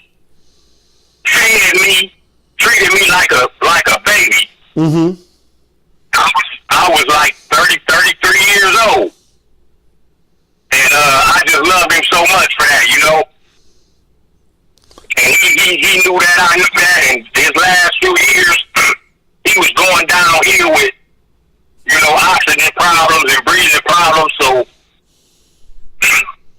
it was a slow process, but he ended up passing away last year, and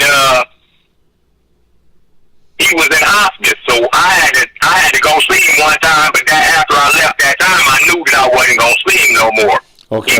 He hadn't passed away yet, but when I left that last time, we already knew that, this was going to be our last time seeing each other, so he was still in good spirits when the last time I saw him. Mm-hmm. And he said, man, we had a good run. That's the last thing. I went back in the room by myself because I was outside smoking weed, and all the family was still in there, but I was on my way back to Atlanta. We was just making our last little visit. Mm-hmm. So I got a chance to get in here, by myself, because the family was all around for 3 or 4 days, and we all telling stories, and you know how it go. Mm-hmm. And and the last thing we said, we had a good run, didn't we? And maybe a couple weeks before that, man, we were talking about aliens and parallel universes, and he was like, yeah, I'm into all that, and I'm into all of that, and I kind of knew he was on the one little thing. He was like, yeah, man, a book back in the day, just alien shit, and I was like, man, I was so glad that he said to me, we had a good run, didn't we? And I said, yeah, man, we had couple bumps in the road, but I love you so much, and until I guess the parallel universe is me, Yeah. But I'm so glad. But I'm so glad that I didn't hold that anger with me because of shit that I was doing. And he was just being a good father, even though it was from a few blocks away, or he wasn't there in the house. It was just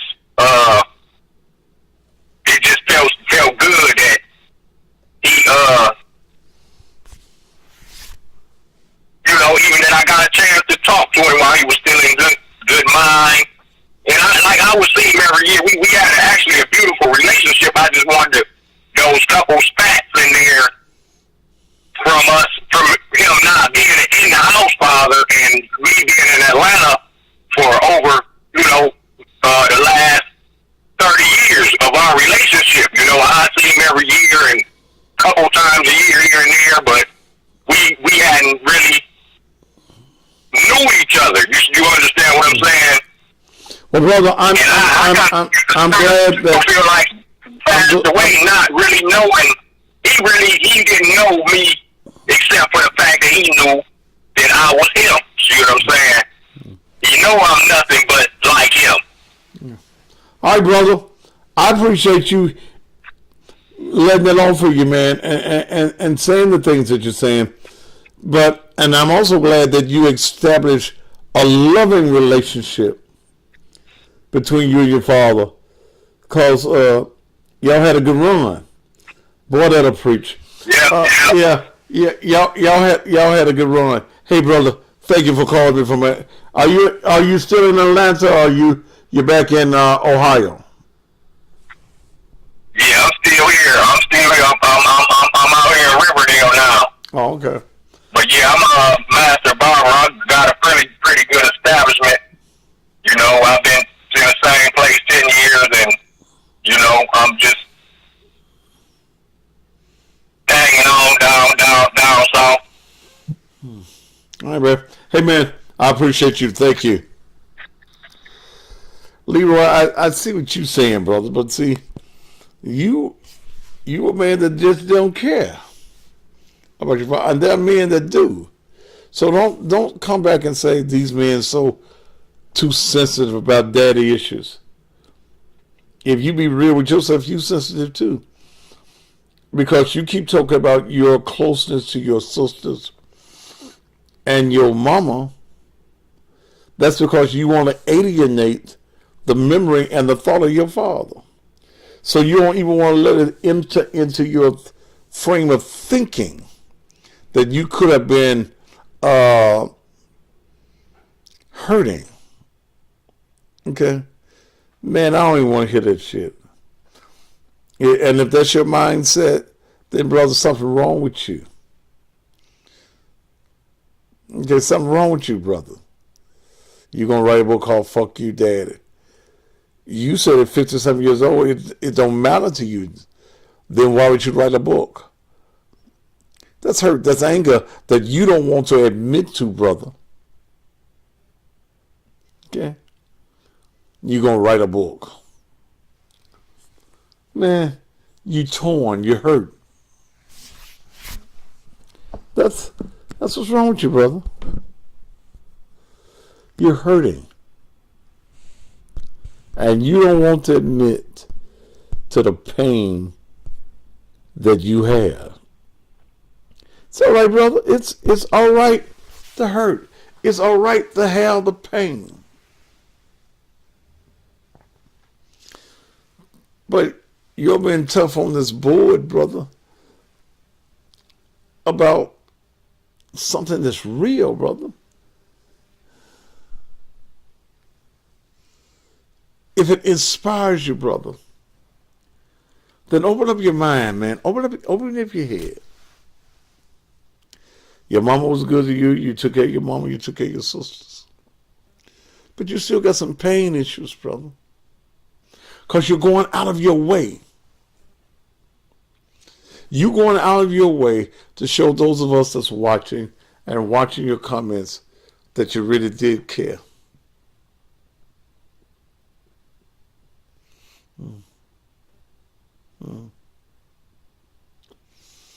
Whew. Yeah, that is a song. You gotta hurt before you heal.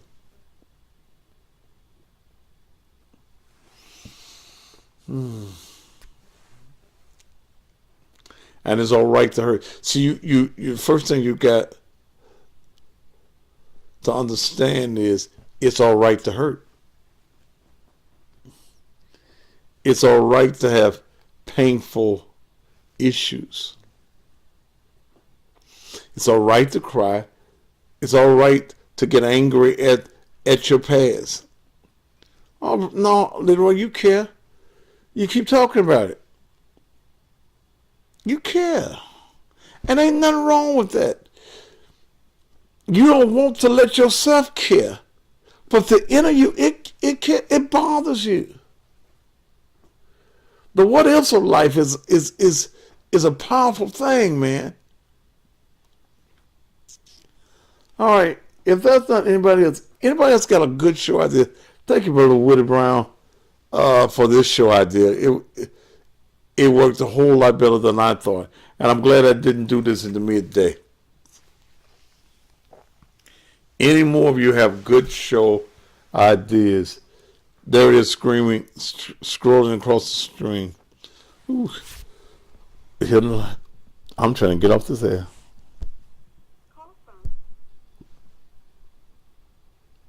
To accept, press 1. To send a voicemail, press 2. Leave me here. What's your name? This is Willie again, Pastor Willie again. Oh yeah, well, go ahead.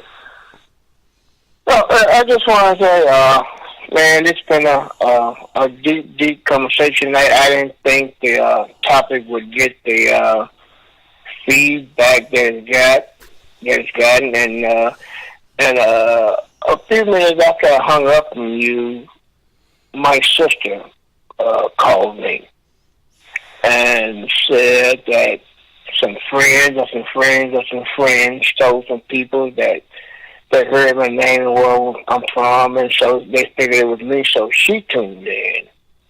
And she called me. Now, she's emotional, and she said that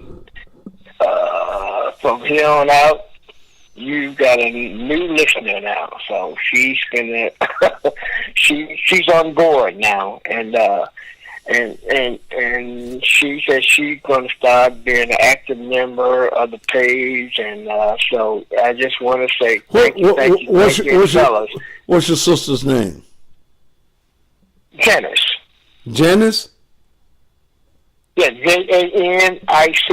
Janice Brown. And was she in Massachusetts too? No, she's still in Mississippi. Okay. No, myself and my young. So my dad had 12 kids. Okay. He had 5. I got 5 siblings that we had the same mother. Then my dad had 2 by this woman, 2 by this woman, 3 by another woman, 1 by this woman. Papa was a Rolling Stone. Yeah. Well, he didn't roll. He was just gyrating, floating, or whatever the hell he was doing. But I get along with all of my my siblings on my dad's side, but we got it like that. But I just want to say, but I never ever, I thought you and I were just going to talk about it, and then you were going to roll off into another subject or whatever, but I never ever expected this type of feedback, and I just want to say, keep on doing what you're doing, brother, because I'm still here listening, and that's it. I didn't want to hold you up. That's all I had to say. Thank you. And your sister down in Mississippi, somebody was listening to the show down in Mississippi that called your sister and said that you were on there. Well, the person that called her wasn't from Mississippi. They just go to show what she was saying back at you're reaching out. You're outside of Memphis. You're all over the United States, other countries, whatever it may be. I don't know where these people are from that told her this, but she said she got a few texts and a few phone calls that I was going to be on your show tonight. Okay. She tuned in, she listened, and she called me, and she said it opened up some new wounds for her as well. You know, as a lady that wanted her father in her life. You're not only the men, you got to be involved in your children, whether male or female. So I'm I going just want to add that in. I'm gonna do a show tomorrow night, and it just hit me. I'm gonna do a show tomorrow night called "Women, Why Have You Kept Your Children from Their Father?" Are you the kind of mother that has been talking about the father? Is the reason that the man does not come around? But I think that's more of this generation that's doing that crap. You know? Yeah, but see, well, I got to talk to this generation too, because we almost gone. I know. You're absolutely correct. We almost gone, brother. And if we don't talk to this era, because there are some women who have made the tragic mistake because of their bitterness towards the man for whatever reason. He walked away, whatever it is, that there are a lot of men who have tried to recover their children.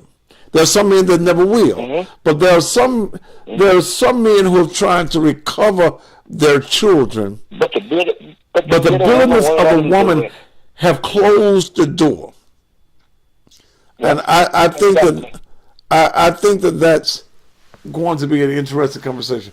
Willie, thank you so much, and tell Janice Brown down what part? Shaw, Mississippi. Shaw, Mississippi, born and raised, brother. Yeah, well. Turn all home to me down there in Shaw, Mississippi. Thank you, Willie. Here. All right, man. Have a good night, brother. Talk to you later. You too, brother. This has been a very deep conversation on tonight, and I do want to talk about that subject. Are you a woman that, for whatever reason, has kept your children from their father, or you spoken negative about the father to your children? You got a show idea. Send it to cussingpastormember@gmail.com. cussingpastormember@gmail.com. I really wish you do that for me here, so that we can have some topics stronger than some of the ones I come up with sometimes. But if you come up with a good one, I got you. Okay, I got you. Yeah, it's hard. I want it too hard for me to take off for a whole week. Yeah. Are some of you as women angry? We ain't going to talk about it tomorrow. We'll talk about it tomorrow night. Are you angry because you had to take on the role of the man? Boy, y'all know I'm trying to go. Bottom got him.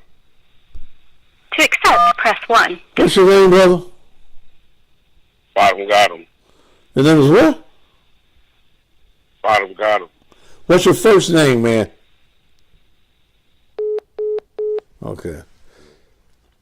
You didn't have the man because you're a fool. And we've got to talk to him. Okay. I want y'all on the cruise. Okay. I raised my 2 kids without their mother. She was in the streets. Okay. That's a subject. That's a subject. That's a subject all by itself. Have you had to raise your kids? See, because we talk about the fathers being the deadbeat. What about the deadbeat mama? The mama that's on drugs. What about the mama that walked away and you had to get custody of your children? We may do that one at the 1 o'clock show on tomorrow. I want you on the cruise. I really need you on the cruise. Come get on the ship. The number, just call the number. Don't worry about pasting. You can call it right now if you want to. 205-396-9900. 205-396-9900. What about the pandemic? I ain't worried about the pandemic. The ships are not selling as of yet, but I've been pretty much guaranteed that by September, these ships will be rolling again. If we don't go for whatever reason, it's canceled because of the ship's company, then you get all of your money back. But I've got 50 rooms already reserved. I want you on the ship to the Bahamas, September 4th through the 9th. Again, there's the number going across the screen. $744 per person for a balcony. You need to get your balcony so that you can walk out on the little porch on the side of the ship and sit there and get a little chair and look at the waves. Every now and then, I saw a whale the last time we went to the Bahamas, and the little dolphins be in the water, all of that be in the water. $744 per person for a balcony seat, $609 for an ocean view, and then if you want to be at the bottom of the ship, $544 per person. Ladies and if you'd like to contribute to the ministry, and this has been Ministering Tonight. This is what ministry is all about. It ain't hooping and hollering. We'll get spiritual, but this is what ministering is about. And we got the opportunity to share with men tonight. And many men heard what we were talking about tonight that did not make a call. But we've made a difference in their life. And that's what this show is all about. Woo, don't forget, in the morning, 6 a.m., I'll be playing the blues. Okay? I'll be playing the blues. 6 a.m. Central Time. And who knows, I might turn that last hour, because Fridays I'm known for doing different things. I might turn that last hour into a gospel hour. We'll see. All right. Thank you so much for being here. And until we get together in the morning,